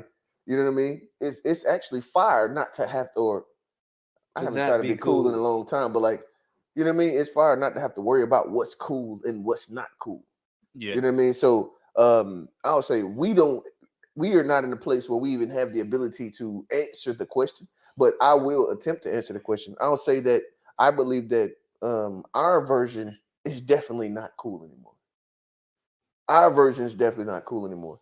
Even if you looked at like I think that once we got to a point to where like the skinny jeans sagging was done, we was before that. Once the skinny jeans sagging joint, I think that literally kind Johnny of got skinny jeans created on the right new. now. Nigga, these ain't skinny, If bro. if I go and look at that, Bro, tag, I know Mr. Camel Toe ain't talking about my skinny jeans. I know, because these ain't even skinnies. I would wear like a nice long skinny jeans. These ain't even skinnies for like Mr. Camel Toe to be. I'm just asking, what does it say? Does that that say boot cut or does it say slim fit skinny? But this is boot cut all day. These ain't skinny, Bro, bro. I can see your calves though. That's like it's getting tight down there. It's about calf. But it's all right, Johnny. Hey, well, if I'm wearing the wrong size, that's different than the cut. Like that's different than the cut. It's if all right, I'm wearing Johnny. the wrong size, that's totally different. Johnny, you better come than in the with baggy cut. jeans from here on We out. got a comment here, fellas, that say 70s was having fun, 80s were having fun, and black people need to be respected. 90s was having fun, black people need to be respected, and we chasing this money. From 2004 on, get money, get paper. That's what they From saying. 2004 on, say it again. From 2004 on, get paper. That was what they were saying. What happened in 2004? That made it Jeezy drop. That made it get back. Was Like, that- like Ooh, he Jeezy. said 04. That was a very specific answer. That was Jeezy Gucci. Mm-hmm. Jeezy Gucci. Which one was it, Jeezy Gucci came more so 06, I think. Nah, No, that was like let's see, 04, 06. 05. It would have been 05. Let answer it. No, it was when I was graduated in 05. Yeah, Jeezy and Gucci came when I was in high school. Yeah, So that it was was 04. That it was was a 12th 04 grade to 05. Yeah. So Icy came. I remember we went to the joint. Yeah, we did. We went to during the the Jeezy, the Summer Smash joint. Yep. Niggas was out there getting stomped out, bro. I remember seeing that dude in the white do-rag. His do-rag was red, bro. You remember, bro? Now that you said it, I'm gonna try and remember it again. But I remember like a conflict happening. But when you're younger, like all of those things are excitement to you. Like it was just like a thing. No, we wasn't ignorant, bro. But we just was attending. I want to try and answer Johnny's question. You said is hip hop culture still cool? I think that we've answered the because I don't know if you have like two separate questions or you just asked the first one and then like you retracted to what you said the second time. Where is hip hop culture cool anymore? I think that yes, it would still be cool because of what culture is cooler than hip hop culture right now. Whether you like it or don't like it, if you look objectively, what influences the culture, regardless, is going to be hip hop. Well, how come? Well, like I get that. So, what's the cooler culture? That's what I would ask you. If you if you think something else. Well, how come record labels aren't signing rappers no more, and they're signing? Well, you're not talking about record sales. Afrobeats artists though, but they're like but projecting. So answer me this: who's the biggest? They're not signing rappers no more. They're signing Afrobeat artists. Afrobeats has more influence than hip hop.